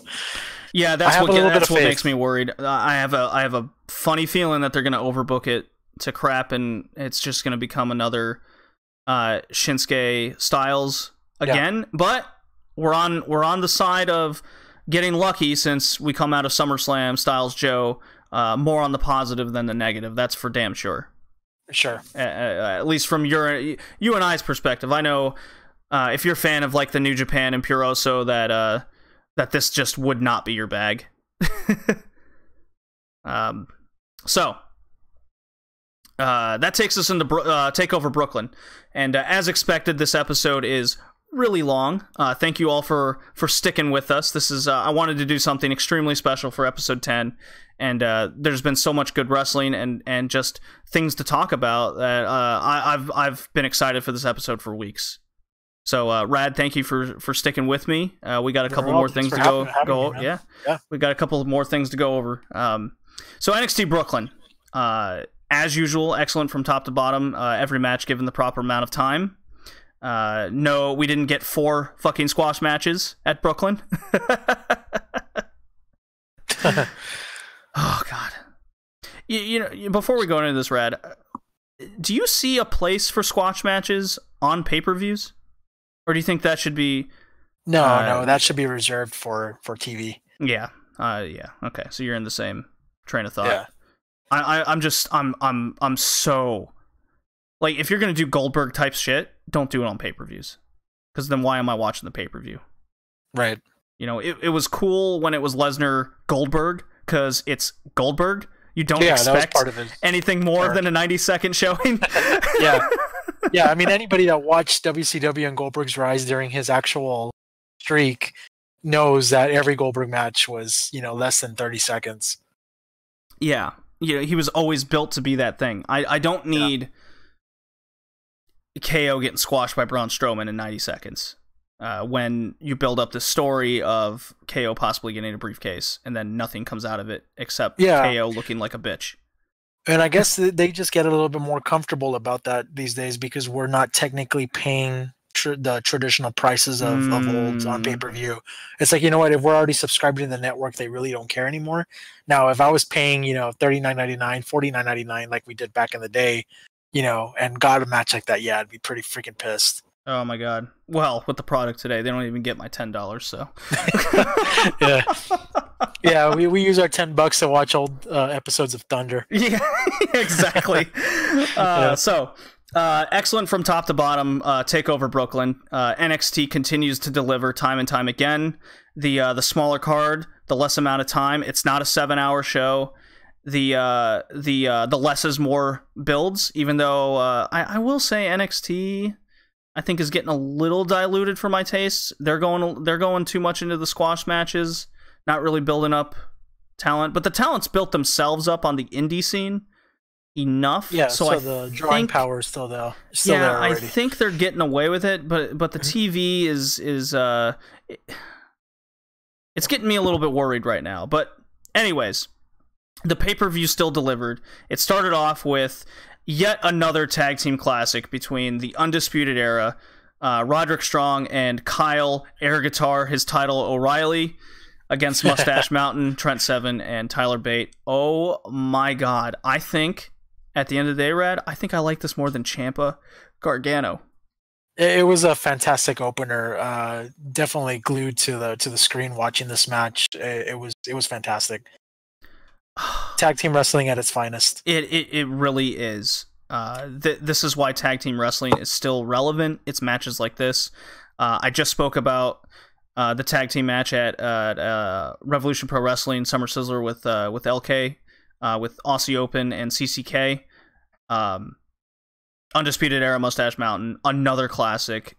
Just crazy bumping. Kyle O'Reilly is a selling machine. He is probably the most entertaining bumper signed to WWE currently, and I don't think it's close, especially with how unique he is in the ring too, with his kind of catch jiu-jitsu style wrestling, his capoeira at times. It's just wild. Roderick Strong was kind of second fiddle in this match to O'Reilly, if I'm putting guys over another. And Tyler Bate can do no wrong. Like, oh my god, the guy is a superstar in the making if booked correctly.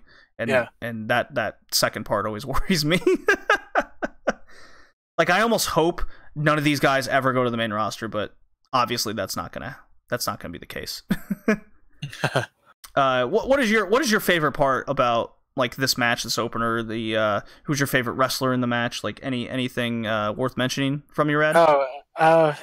It's I can't remember any spots, so to speak, in particular, but definitely Kyle O'Reilly is the standout guy. My favorite wrestler, was my favorite wrestler here in this match. It was just I guess action packed is the best way to describe it. It was definitely back and forth, not a single moment where you actually turn away from your TV screen. You're just definitely glued and invested, and this, just like I mentioned before, this is tag team wrestling at its finest. It was a fantastic opener.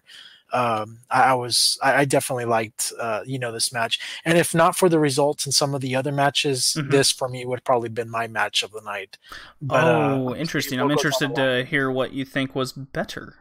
Yeah, and again, based on results. I know performance wise, not so much. Oh, okay. Yeah. All right, I hear you there. So the next match was EC3 against Velveteen Dream. I felt this was a bit underwhelming. It was definitely an older school feeling because EC3 and Dream are more characters, and that's EC3, what it was based around. It was all the character and the story. Yeah. I guess I think underwhelming is a good way to describe it because I did expect more, but it was a good match, nonetheless.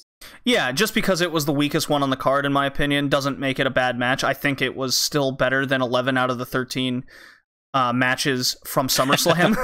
Yeah. But EC3 has amazing facial character work in the ring. He moves his body well. He's a bit overly muscular, so he's not as mobile as he could be, especially from his TNA days. He keeps bulking up more and more. But I think the funniest thing was definitely when Velveteen Dream, because we always talk about like how's he going to come out for every pay-per-view now. He came out with "Call Me Up, Vince" on his butt, and it's pretty funny that no more than a few weeks later he's being booked on Evolve. So I don't really have much else to say about this match. Velveteen Dream finally won a pay-per-view match, so that's good. I didn't see that coming personally. I thought he would just keep putting guys over. What about you, Rad? Same thing. I didn't expect him to win. Came out of nowhere. Actually happy to see that.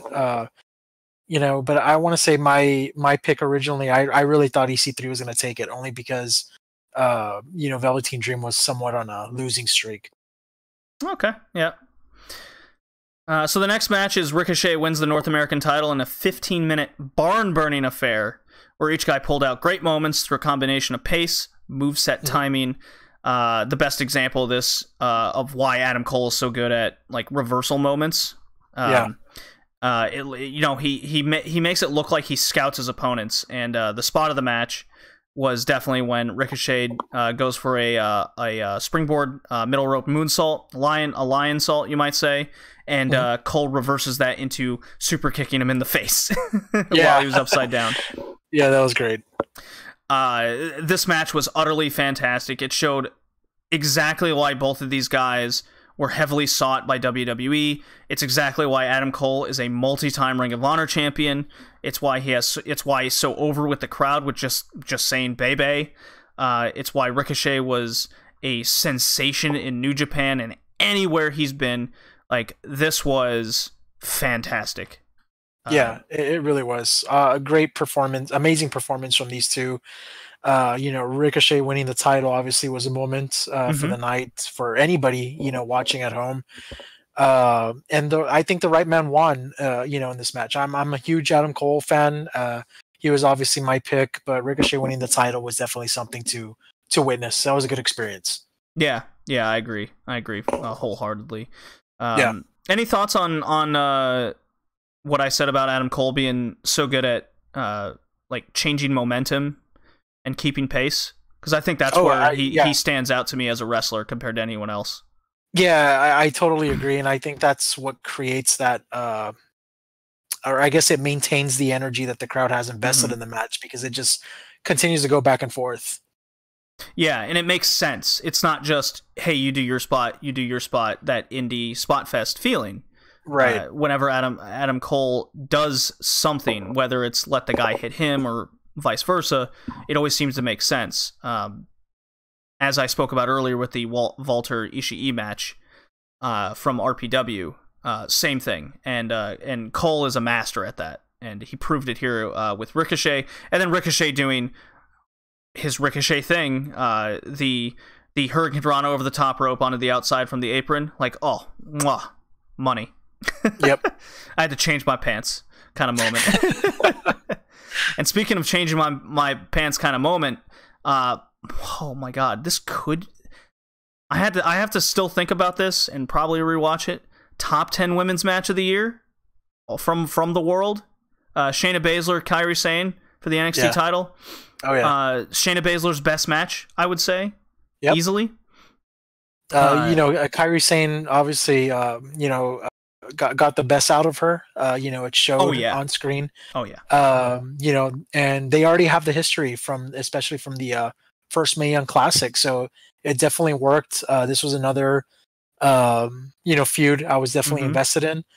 And going back to that, watching Kairi Sane win the championship, that was really something. Oh, I was really happy for her. It was meant to be.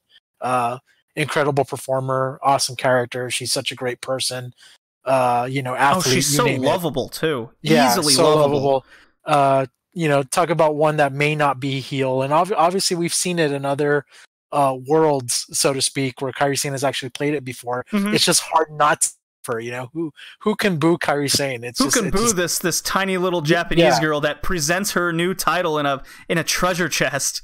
Oh man, yeah, it's just amazing stuff. And this is one wrestler, man or woman. It just, you can really see that she has passion for this. This is her calling, and she really loves what she does. Absolutely. So yeah, totally happy for her. And probably my favorite moments of the night. Yeah, not to take away from Shayna Baszler, if you compare their Mae Young Classic final match last year to this match, it's not even close. I went back and watched a little bit of them and compared them. Baszler's come such a long way, Rad. Like, it's just because their Mae Young Classic match, it was Baszler just being able to do like a few moves and having the opponent do the work, basically. And this actually felt like Baszler was controlling a good chunk of the match. She's come such a long way as a wrestler, especially at the beginning when she was working the ankle, the arm. Sane apparently has like a triple jointed ankle or something. That's what made that look so horrendous when Baszler was working on it. Okay. Yeah. And kind of like Alexa Bliss's double jointed elbow. Same thing. Yeah, Baszler's come miles away, and these two definitely work well together with their contrasting styles. It really reminds me... Oh, who was I thinking of? It reminds me of how like Ricky Steamboat would work with... No, you know what? Ric Flair and Lex Luger. That's what it reminded me of. Oh, okay. Because Luger's the muscle-bound, can only do a few moves. But when he's put with a good opponent, i.e. Ric Flair, I'm not saying that these two are anywhere close. It just reminded me of a person who can work and pull the best out of their opponent, and vice versa. Right. This was a great example of that. I really loved the finish where Sane goes for her insane elbow, and Shayna put her knees up to block the elbow drop, and then goes into the sleeper, and then Sane gets that nice little slick reverse pin that you see a lot in Stardom. You see a lot of kind of pinning pins like that. It's not just a stupid roll up as is associated with WWE Women's Division. This felt like a good, solid reversal for winning a match, and that's what comes out of Stardom. It's things like that. I can't think of a women's match where I've seen a pin go down this way. Have you, in recent memory?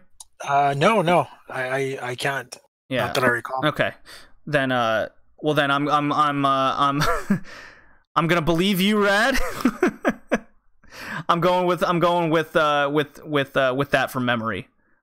That's why I was okay with this kind of finish. But last but not least, Gargano Ciampa pull out all the stops in yet another no holds barred type match. Last man standing. Always pulling out past foreign objects, expanding upon each one of them. Obviously, I think fans are getting a little tired of these two going at the street fight match. Now we've seen 3 of them. Yeah. Obviously this was going to go down a lot different with Aleister Black, Tommy End involved, but he got injured. Yeah, nothing really came out of that as far as the match is concerned. Yeah, unfortunately. So we got, I think we definitely got Ciampa Gargano in a singles match too soon. It definitely felt that way. I'm not saying the match was bad. I think it was on par with their second match. If we're taking my opinion into account, the way the match went, I liked Gargano's outfit where he's kind of pulling the Venom Spider-Man attire and kind of matching that character. Sure. I don't know much about Venom, but I know that he's kind of that tweener, villainous character that kind of is justified and going crazy kind of thing. And Gargano is definitely channeling his inner Venom. So, what'd you think of this match, Rad? Did it live up to the past ones? Was there anything in the match that you liked or disliked? It definitely did, as you know, and I've mentioned many times on podcast before that I'm a huge fan of this feud. I didn't really think it was going to work in this match going in, and I want to say it exceeded my expectations. This match was very entertaining. Yes, it is the third match that they already go at it, street fight rules and whatnot. Sure. But it did come off as being different, and they pulled off a lot of some moves were repeated from the last time, but they pulled off a lot of new stuff. And that finish was fantastic because I didn't really see it coming. I was afraid they were going to do some sort of like double count out type of thing, but no, it turned out where Gargano pretty much messed himself up, to get the 10 count, and Ciampa all of a sudden just stood up. So at that moment, that's where it was already predictable for me, and I knew that was going to happen. But I think it was a good with finish. The placement, yeah, as soon as that happened, but I thought it was good. It was definitely different from what I expected. So entertaining, top to bottom. Yeah. Well, the match went 33 minutes. I think that those last 5 minutes definitely kind of dragged on a bit with kind of being overbooked, dramatized. It's WWE. It's just a minor complaint, really, in the grand scheme of things. Apparently, Gargano actually legit injured his knee. Oh, really? Yeah. I thought he was just selling that move. Okay. And I was actually hoping for the double 10 count. I was actually hoping for that. I had predicted, hopefully, that because they definitely want more out of the feud, and I am just one of those wrestling fans where if a draw happens, I am okay with that. I spoke about that with the Okada Tanahashi match from the G1 when that went 30 minutes. If you just book it right, you can then continue a feud and you have something to build off of. And being that both guys were 1-1 at this point, I think a draw would have been a good decision. Ciampa still retains the title, and especially since Gargano's actually legit injured, you could build off that well down the line. So maybe this is a blessing in disguise with Gargano actually injuring his knee. As much as I hate to say someone getting injured is a good thing, I think for the story purposes, we won't get this right away. Yeah.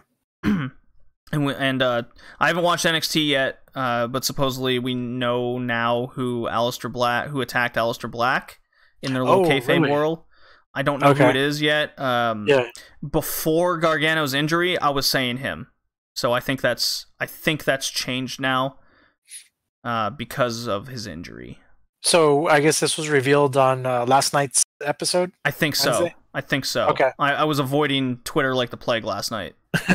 And I didn't even come across it. I'm starting to think maybe retro gaming is overshadowing some of the wrestling, which is a good thing if I don't want to be spoiled. Yeah. But I already want to find out. I think I'm going to have to check it out tonight. Yeah, I'm going to be checking out NXT via Hulu. Yeah. As I do. So, but yeah, TakeOver was good. Rad, I'm going to do something a little bit different. I'm going to go down the top wrestlers of the podcast before we go into WCW. So, I'm going to go over the women first, surprisingly enough, as I do. So, number 1, I have Kairi Sane. You surprised with that, Rad? No, not at all. Well deserved. Number 2, Kaylee Ray. As much as I have an issue with World of Sport, she is the best women's wrestler in the UK right now. It is not Toni Storm. Surprisingly enough, Toni Storm hasn't been around. Yeah, that's true. Toni Storm has had a couple matches. They just haven't impressed me as much as that triple threat women's match that World of Sport had for their women's title between Kaylee Ray, your girl, B. Priestley. She was involved in that match. She's come. Okay. I must say, she's honed her craft well. Yeah. And when I tweeted that out, she retweeted me, by the way. Not to you guys. Awesome. Number 3 is Kagetsu. She put in a very good technical match defending the red belt at Stardom X. That was before their G1 Grand Prix. Number 5, I have Shayna Baszler. I'm giving her credit where credit's due. 6 is Mayu Iwatani. She lost that match against Kagetsu. I don't think it was their best match they could have put together, but it was definitely one of the better matches recently. I skipped number 4, who is Becky Lynch, because she's killing it, obviously. Of course. Hopefully she'll get number 1 next time around. Yeah, well, it's, you know, I hate to say it, but with the Mae Young Classic and this G1, yeah, that's true. It's going to be a tough act to follow. She's gonna have to like put in a 5-star like SmackDown match, but I just don't see that happening. It depends. Not with WWE's booking. She's capable of it, but not the way WWE books. Yeah, unfortunately, I think it's just going to be promo after promo, and you know, that's what I'm invested in right now, though. I love heel Becky Lynch. She's going to have to like pipe bomb it hard to break the top 10 coming up here. Yeah. Charlotte, number 7, just fantastic showing at SummerSlam.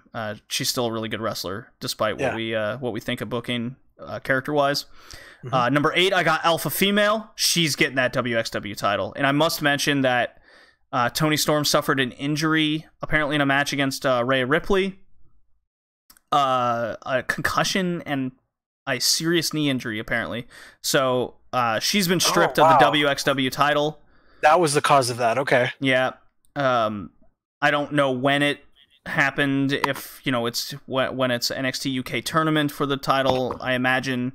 Regardless, I don't know how that's going to affect the Mae Young at all, if that was before or after tapings. I'm purposely avoiding like timing wise on all that, so we're definitely going to be going over the Mae Young and who we think's going to win each match and all the women characters in the next episode. So Alpha Female's number 8 regardless. I think she's taken that WXW title. You know, I don't know who's going to face Alpha Female and get buried, but it's happening. Number 9's Millie McKenzie. Number 10, Ginny. Ginny retained her title in a pretty decent match against Millie McKenzie. And McKenzie's just been doing well on the indie scene.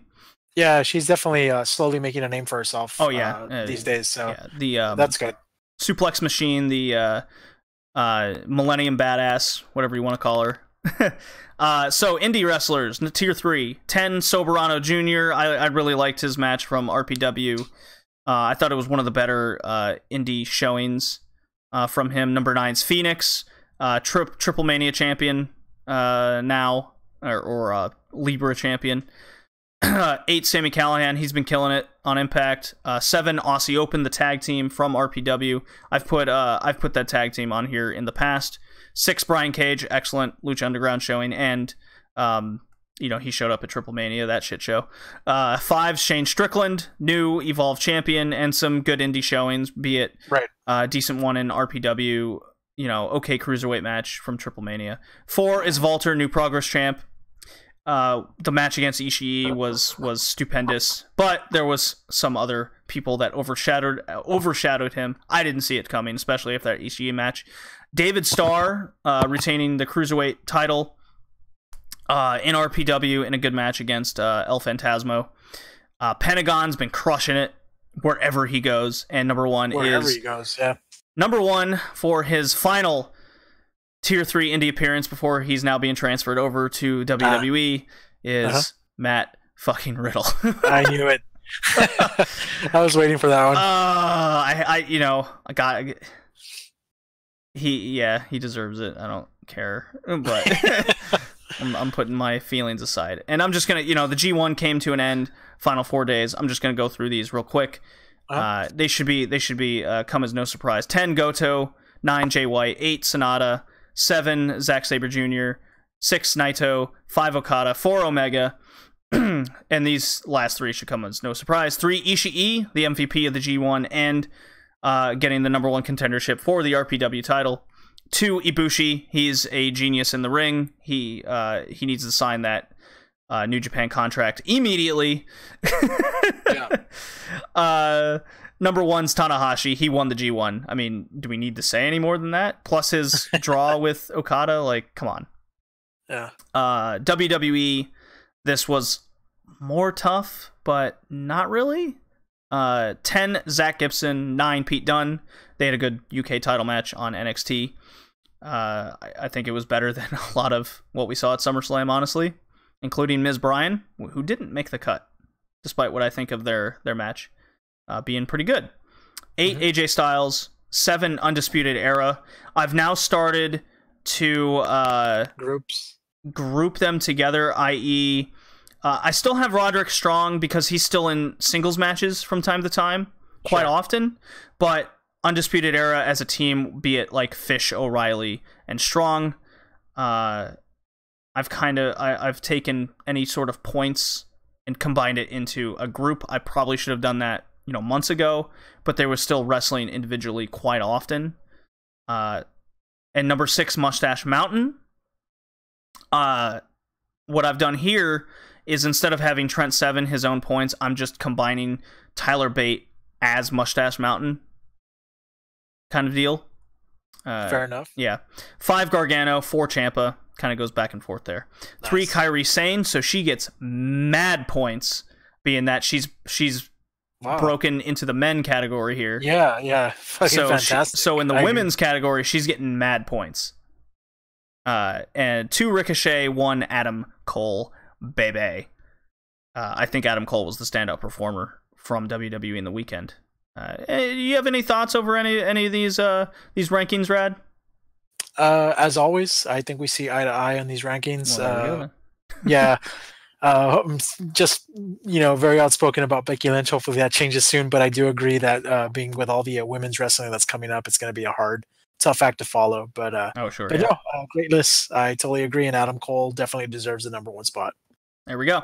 All right, well, I'm going to play this, and as always, on Twitter, I will put an update on the overall rankings. So follow me on Twitter, @BowlingJD, and or Redleaf Retrocast. I'll come up there too. And you can see how the rankings are coming together there with the overall top 10 and the top 10 from each promotion. So awesome. I will play now the WCW drop, and we can get into WCW Thunder.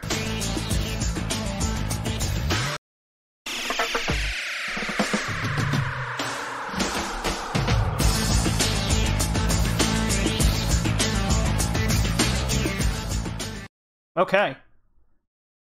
Take it away, Red. This is your baby. This is your brainchild. We just spoke an hour over WWE. I think that's the longest we've ever spoken. Yeah, that's very true.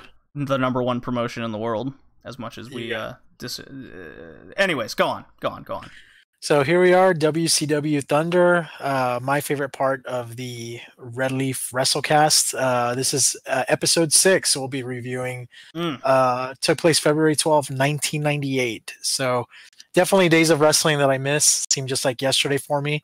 But here we go. So the show started off with a very, very long promo. Obviously, almost a lot of WCW programming opened with Eric Bischoff coming out with...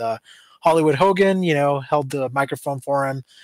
He went on ranting, it's pretty much a segment declaring war in WCW. Hogan pissed off at Bret Hart. I'm very interested in that, actually, JD, and only because this is not an episode that I revisited recently. I'm going by, memories from watching this episode as a kid. What is the story behind that? Just Bret Hart being who he was and being at the top, and Hogan's pissed off that he's coming for the title in the spotlight, because that was building up to when, if memory serves, of Bret Hart going for the title. Yeah, that's right. Okay, so then you had Hulk Hogan wanting to patch things up with the Macho Man Randy Savage. So Macho Man comes out. They go ahead and exchange some words, but as always, Hogan's ego always runs wild, gets the best of him. So Savage just totally punches both Hollywood Hogan and Eric Bischoff out. So that was definitely the rebel of the NWO at the time. I loved Macho Man's work at the time, and obviously it was the beginning of the whole split and Wolfpack. So a lot of builds towards that, and that didn't happen for like another maybe month or two officially. So it's pretty cool to see a lot of this stuff going on right now. It was cool. The segment did have a good payoff, but good God, it went on forever. As it always did. I remember Hulk Hogan and Eric Bischoff were everybody's TV at the time. It was always long promos. Well, of the 6 episodes now that we've covered from Thunder, this is one, the longest. Oh boy, this was bad. It was long. Yeah, and I was always an NWO mark. I loved it when Hollywood Hogan came.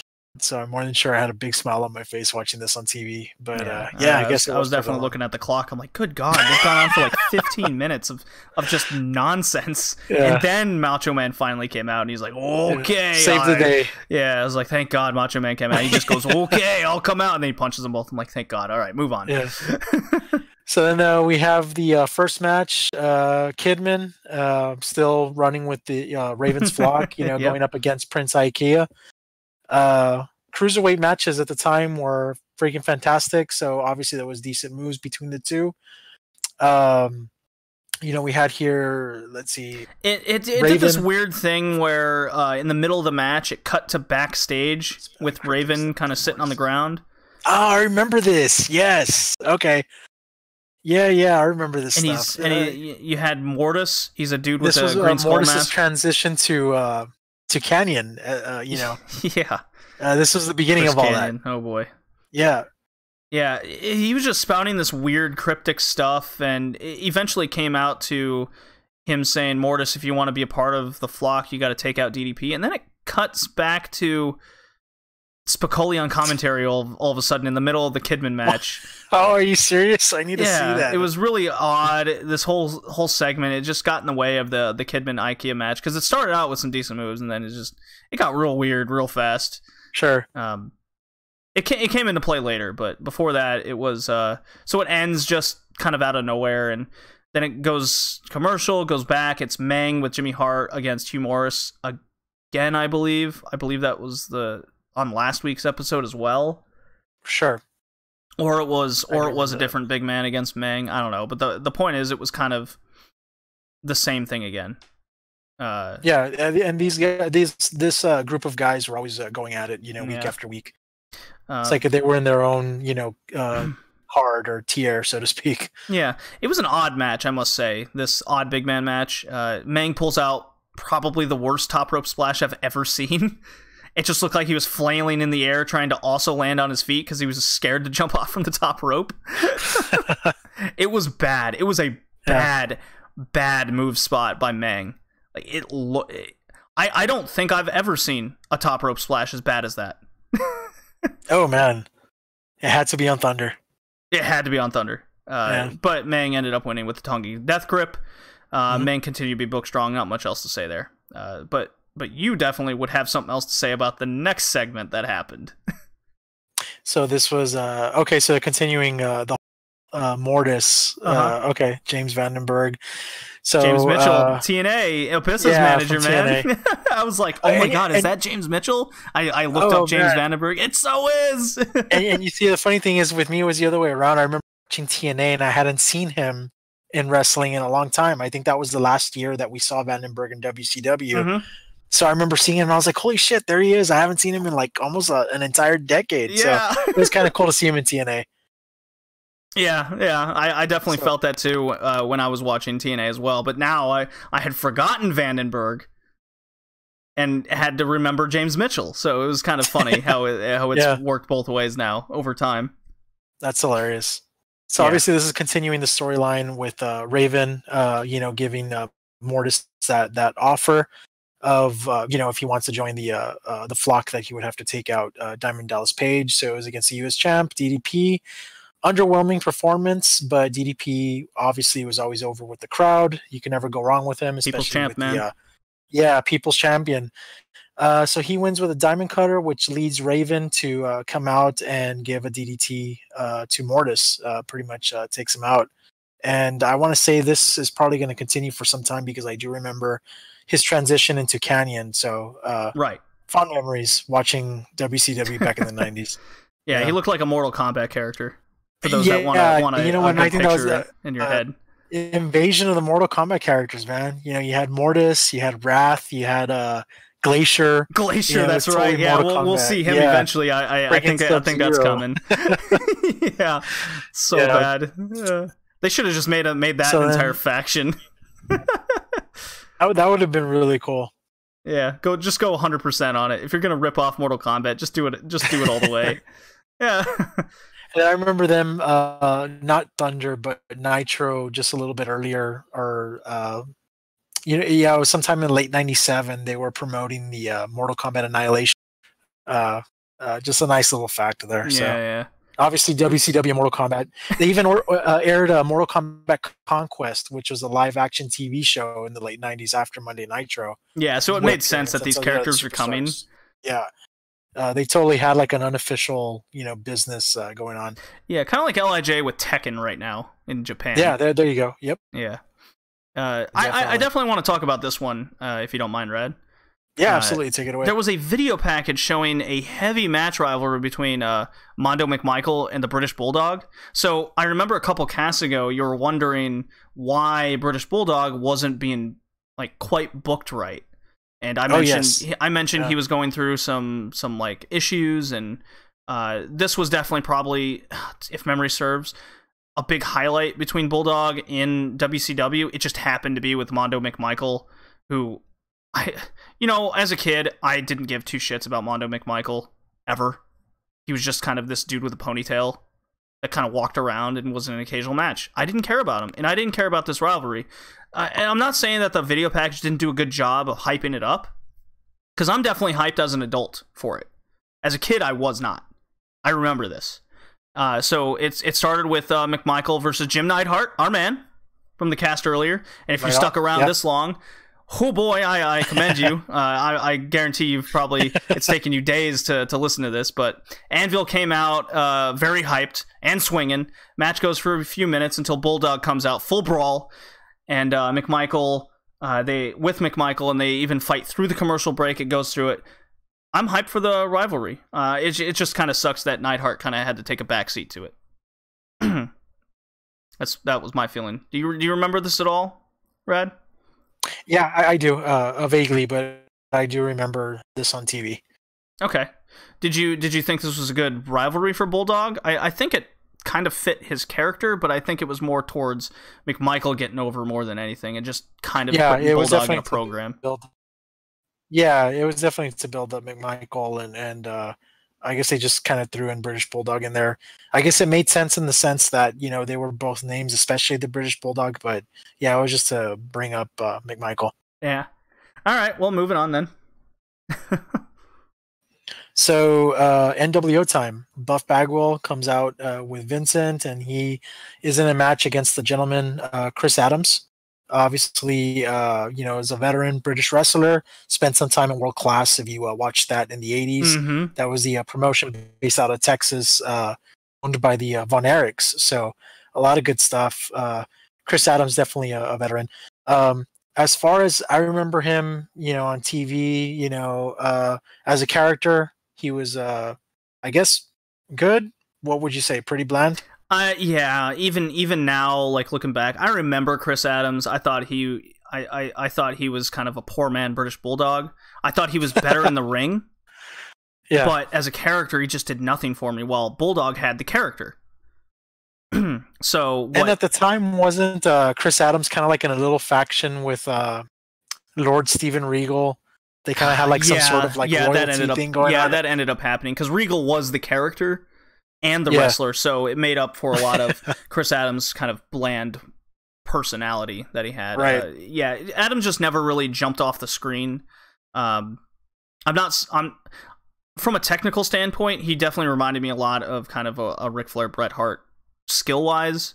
Maybe not quite to that extent, but he was definitely, in an upper tier. He was definitely one of the better guys, wrestling-wise. And I want to say he was, at the time, he might have even started coaching other wrestlers, and if I'm not mistaken, he took a huge role in training Stone Cold Steve Austin and Steve Austin's earlier career. So definitely a veteran. I believe you're right on that. I definitely looked up Chris Adams a bit more over his background, and he became a trainer. Where he helped a lot of guys out for sure. So obviously the veteran in this match going up against Buff Bagwell. Buff Bagwell actually kicks out of a pile driver, by Chris Adams. So obviously you're seeing that Chris Adams is bringing out the best out of his opponent, being that he's the veteran wrestler here. Super kicks Vincent. That sounds hilarious. Yeah, Adams. So Vincent was awkwardly just kind of hanging out on the turnbuckle, and then Adams kind of like finally notices him up there and straight up super kicks him. I was like, whoa, okay, that was cool. And then turns around and Bagwell hits a blockbuster. He wins. Boo! I was so angry watching this, Rad. I actually had a reaction. The most reaction I am getting is from Buff Bagwell covering Thunder. Like it's Raven's flock, and how much I hate Buff Bagwell. Yeah, that was a totally NWO booking right there. Oh my god, I actually did not like this booking. I hated it. And it's not because I hate the booking wise from like a WWE perspective. It's because Buff Bagwell's winning. I hate it so much. Yeah, definitely. But it's a fun hate. Like, I'm supposed to hate Buff Bagwell, I feel. Yeah, it's working. God, fucking Buff Bagwell. Used to work, at least. I need to download him into my NWO faction I'm making for Fire Pro Wrestling immediately, or make him. Oh, that's freaking awesome. Yeah. I'll probably do the same once I get a hold of being able to play that game, so. Freaking biker look with a taunt where he's showing me his muscles, and I'll be like, God, I want to throw him in through a barbed wire table. All right, we'll go on. Moving on over, we have a video package hyping up the Mask versus Cruiserweight Championship match against Chris Jericho and I'm sorry. Yeah, this was the match between Juventud Guerrera, Mask versus Cruiserweight title match against Chris Jericho. Yeah, good. So that's good build. Yeah, they definitely had a good build, and obviously we'll touch base on the results a little bit later in a later episode of this podcast. So. The next match, you had Chavo Guerrero going up against Chris Jericho. Solid cruiserweight match. I guess there's really not much more to say other than that. Both guys were able to hit their moves, and Jericho wins via Lion Tamer. So that's definitely another match that I do remember. Juventud Guerrero comes out right after the match. Jericho goes for the mask, but obviously Juventud gets the better of him. And we don't see anything, at least not yet. Jericho's just teasing the audience. Mm-hmm. Good thing. It's not like a modern day lucha nonsense where they basically rip the mask and you see half the face anyways.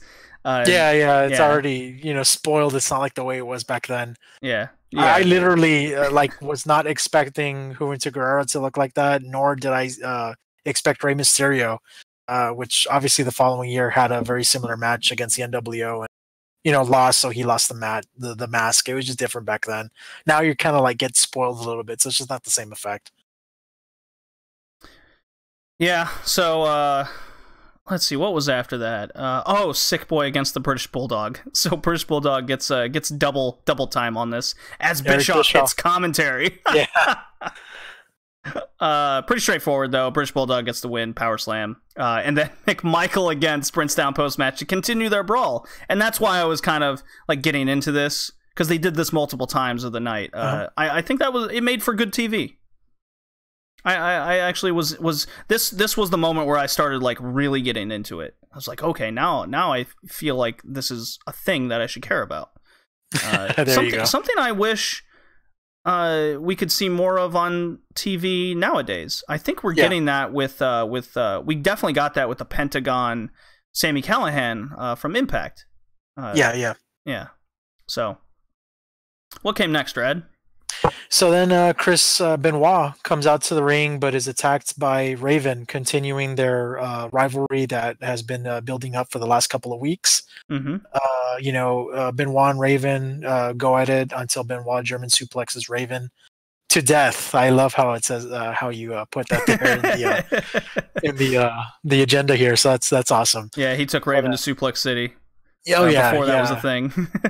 This was already, it was start to an awesome rivalry. Definitely remember these matches. So pretty much the flock comes out, throw the the match out. So it's pretty much just building up to more going on, in this rivalry. Mm-hmm. I don't know if you have anything you want to add to that. Well, I really liked the brawl. You know, it wasn't like the locker room coming out. That's very cliche nowadays. It was the faction comes out, beats them down, and then you had guys who were locked in the rivalry, or at least for like the U.S. title in the case of DDP. Because when DDP came out and saved Benoit, because that's coming off their what happened last week, where the Flock interfered in their match and they kind of had to have each other's backs there. So DDP, I guess, was kind of feeling like he needed to return the favor. You know, it worked story wise, and then Saturn being booked as kind of the better wrestler of the dudes. DDP wanting Saturn straight up in a match, and Saturn's like, okay, but it's Perry fucking Saturn, so I don't really care about him. He's just weird. But he, you know, he had his technical skills in the ring, regardless of what I think of him and his questionable attire choices. But Benoit got real mad at DDP for coming down to help him. So Benoit's kind of playing that tweener character even back then. Yeah. Yep. Yeah, this was definitely a triangle going on. DDP was the face, Raven was the heel, and Chris Benoit was just in between. Yeah, it was booked well, I must say. It's definitely, you know, even if let's look at it from the Charlotte, Carmella, Becky Lynch perspective. That's how they should have booked that. That's how it should have went down, actually. Now that we're comparing. You could have had Charlotte the heel, Becky the tweener, and Carmella. No, Charlotte the other way around. Yeah, the face. Charlotte's the face.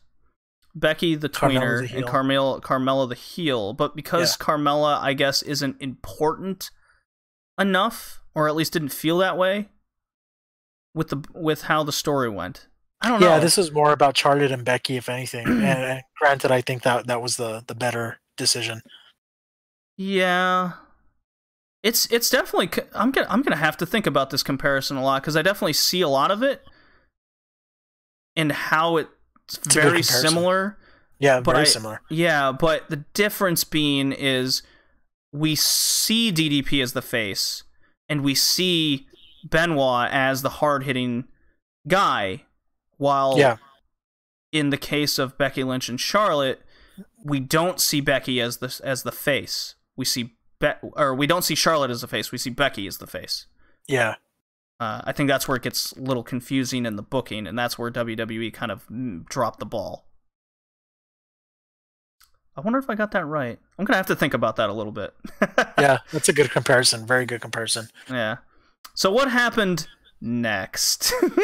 Okay, next we have a very short match. Obviously, it's Glacier, who we just mentioned, comes out to a cool entrance and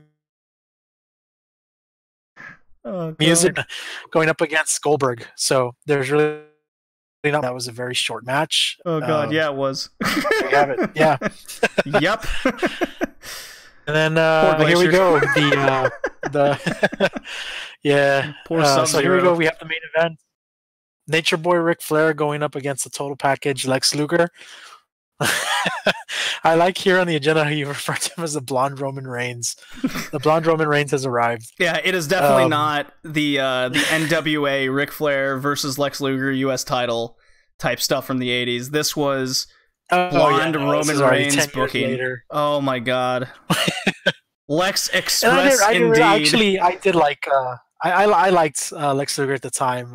Definitely enjoyed his entrance music. Got me pretty hyped. No, you know, people actually cheered for him.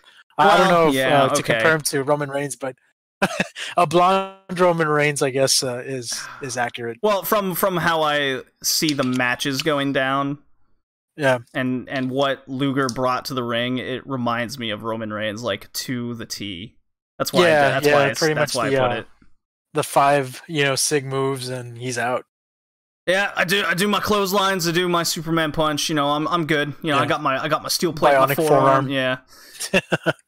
Pretty much there's really not much to say, but that Luger did just exactly that. He pulls out 4 of his moves against Ric Flair, who I guess is overselling a lot of the bumps. Oh my god, yeah, he did. It was hysterically overbumping. Yeah, he was known for that, especially during that time or that era. I don't know, it was because he was getting a little bit older that he just kind of like sold it, and it came off as being comedic. I think he had to with the way Lex Luger was wrestling. I think he had no choice. Intensity. Yeah. To really pull off an intense, narcissist Lex Luger. He had to do it. I think he had to. Flair also like cheated his way, in true Flair fashion. He can't have a Ric Flair match without him poking you in the eyes, getting low blows. Low blow. I quite liked how it ended though, with Luger going for the rack and it accidentally, Flair's feet accidentally hit the ref. And that's when Flair like took advantage of the situation. So it didn't come off as total heel. It came off as smart heel. You know what I mean? Sure.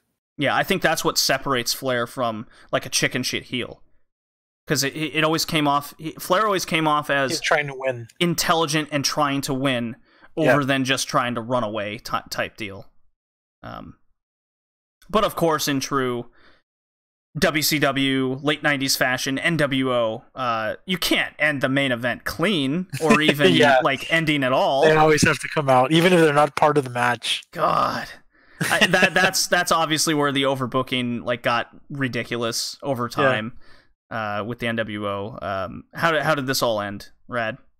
So then the match, the Macho Man comes out, which pretty much leads to the match being thrown out. Then Hogan comes out to attack Savage.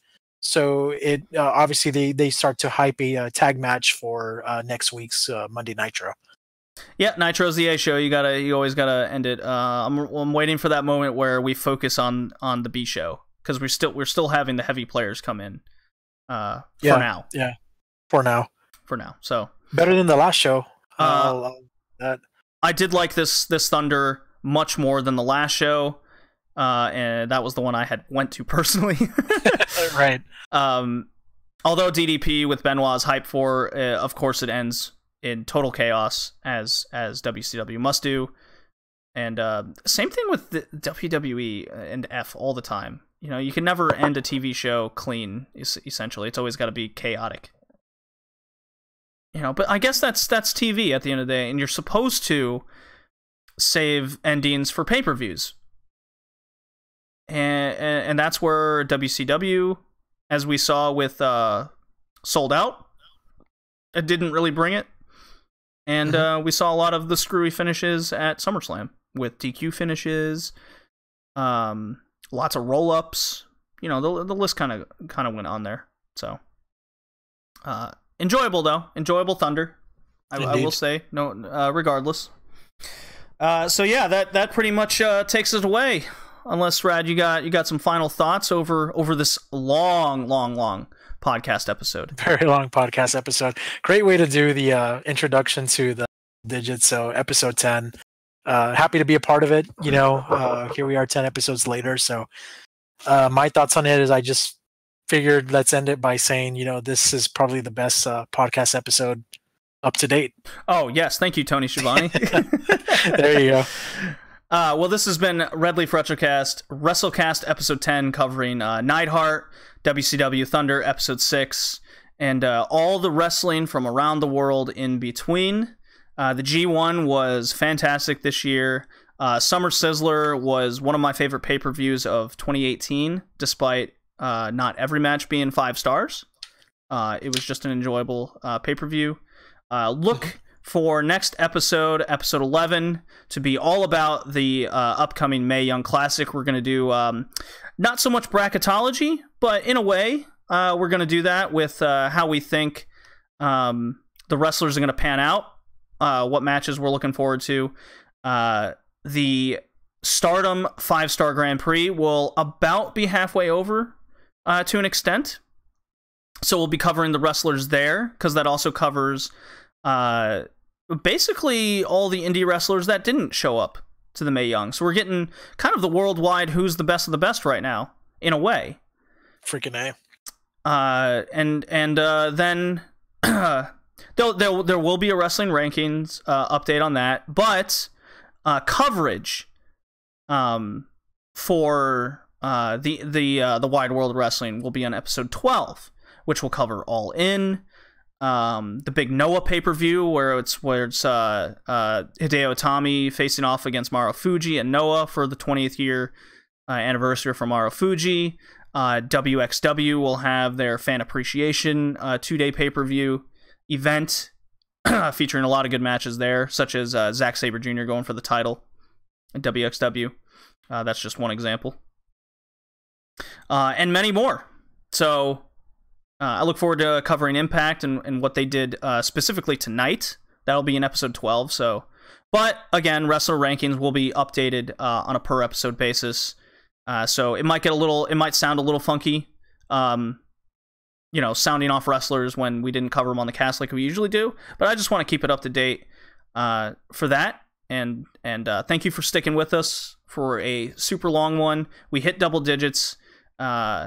It takes a lot of work putting this together and coordinating, as we discovered tonight yet again. But Rad, thank you for joining me. You can find the Red Leaf Retrocast, Spotify, YouTube, iTunes, Stitcher. Go hit us up for a review. Tell us what we're doing right, what we're doing wrong. Hit me up on Twitter at BowlingJD. Hit Rad up on Twitter, Rad0. Everything's in the description of the episode below, including timestamps. So if you just want to check something out in any future episode or past episode that we've covered, go for that. And all I can say is I look forward to some women's wrestling in the next episode. And that'll take us out. Awesome.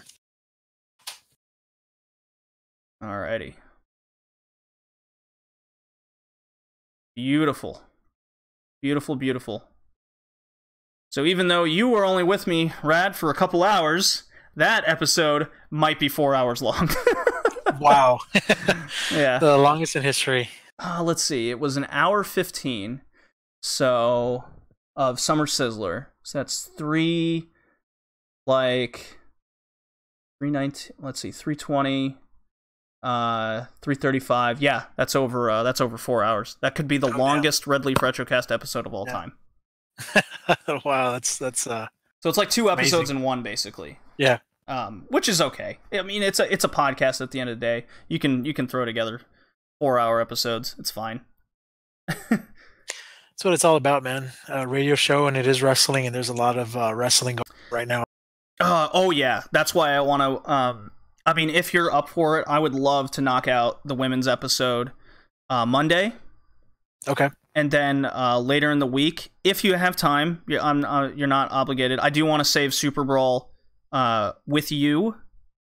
I'll cover Thunder, but Super Brawl itself will definitely be with you, Red. I want to save that with you because Super Brawl is really cool. Yeah. And then that episode 12 will definitely be all in and all. I just did the promo for it.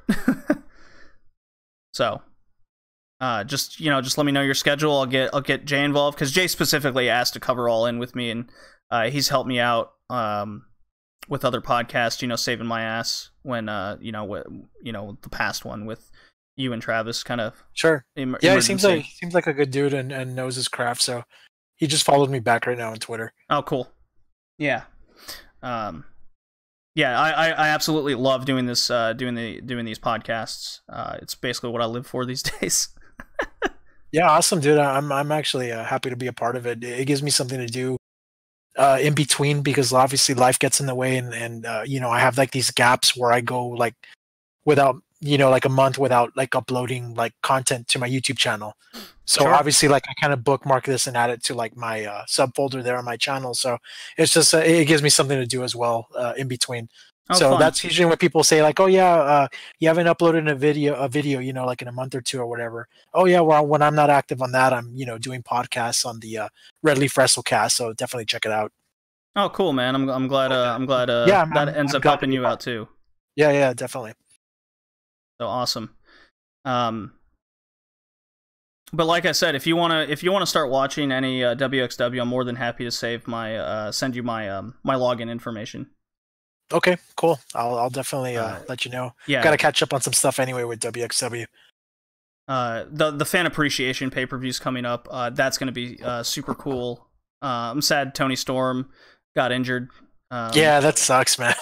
God, that really sucks. Oh my God, I was messaging in the Twitter chat because I got bumped glitch-wise or what have you before, but Rhea Ripley was involved in both Nixon Newell and Tony Storm's injury. Based on that, during the cast, I was just thinking about it. I'm like, holy shit! Like the, two big names in the women's wrestling community were both injured in a match against Rhea Ripley. So I don't know if that's just coincidence or if that's already like a problem that we need to watch out for. I mean, Rhea Ripley is a big woman. She's very intimidating and she's pretty strong. And she's super young and green too. Yeah, exactly. So, and not to take away from her because I actually like the gal, but she's coming off as what Ryback did, to men back then. So I don't know. I guess we'll have to wait and see. I'm hoping it's just a simple, coincidence, but I hope so too. When we see the matches those occur in, because I don't know when they occur. Well, I mean, we can look at bracketology when we cover it on Monday. Like, obviously, that's going to be like what happens there. But like when we see these moments happen, that's when we'll notice like, oh, she obviously didn't catch her, or she did a move that she wasn't supposed to that looked dangerous, like a Spanish fly off the apron type shit. If that happens and she was involved, then yeah, we can blame her. The benefit of the doubt is it's just wrong place, wrong time. Just happens to be her twice. But still, that's two major NXT UK talents in the women's division out now. Know what I mean? Right. Yeah. So I'm getting a little I'm on the side of caution with Rhea Ripley these days right now, especially when two of my favorite women wrestlers have now been injured with her involved. Yeah, that's true. So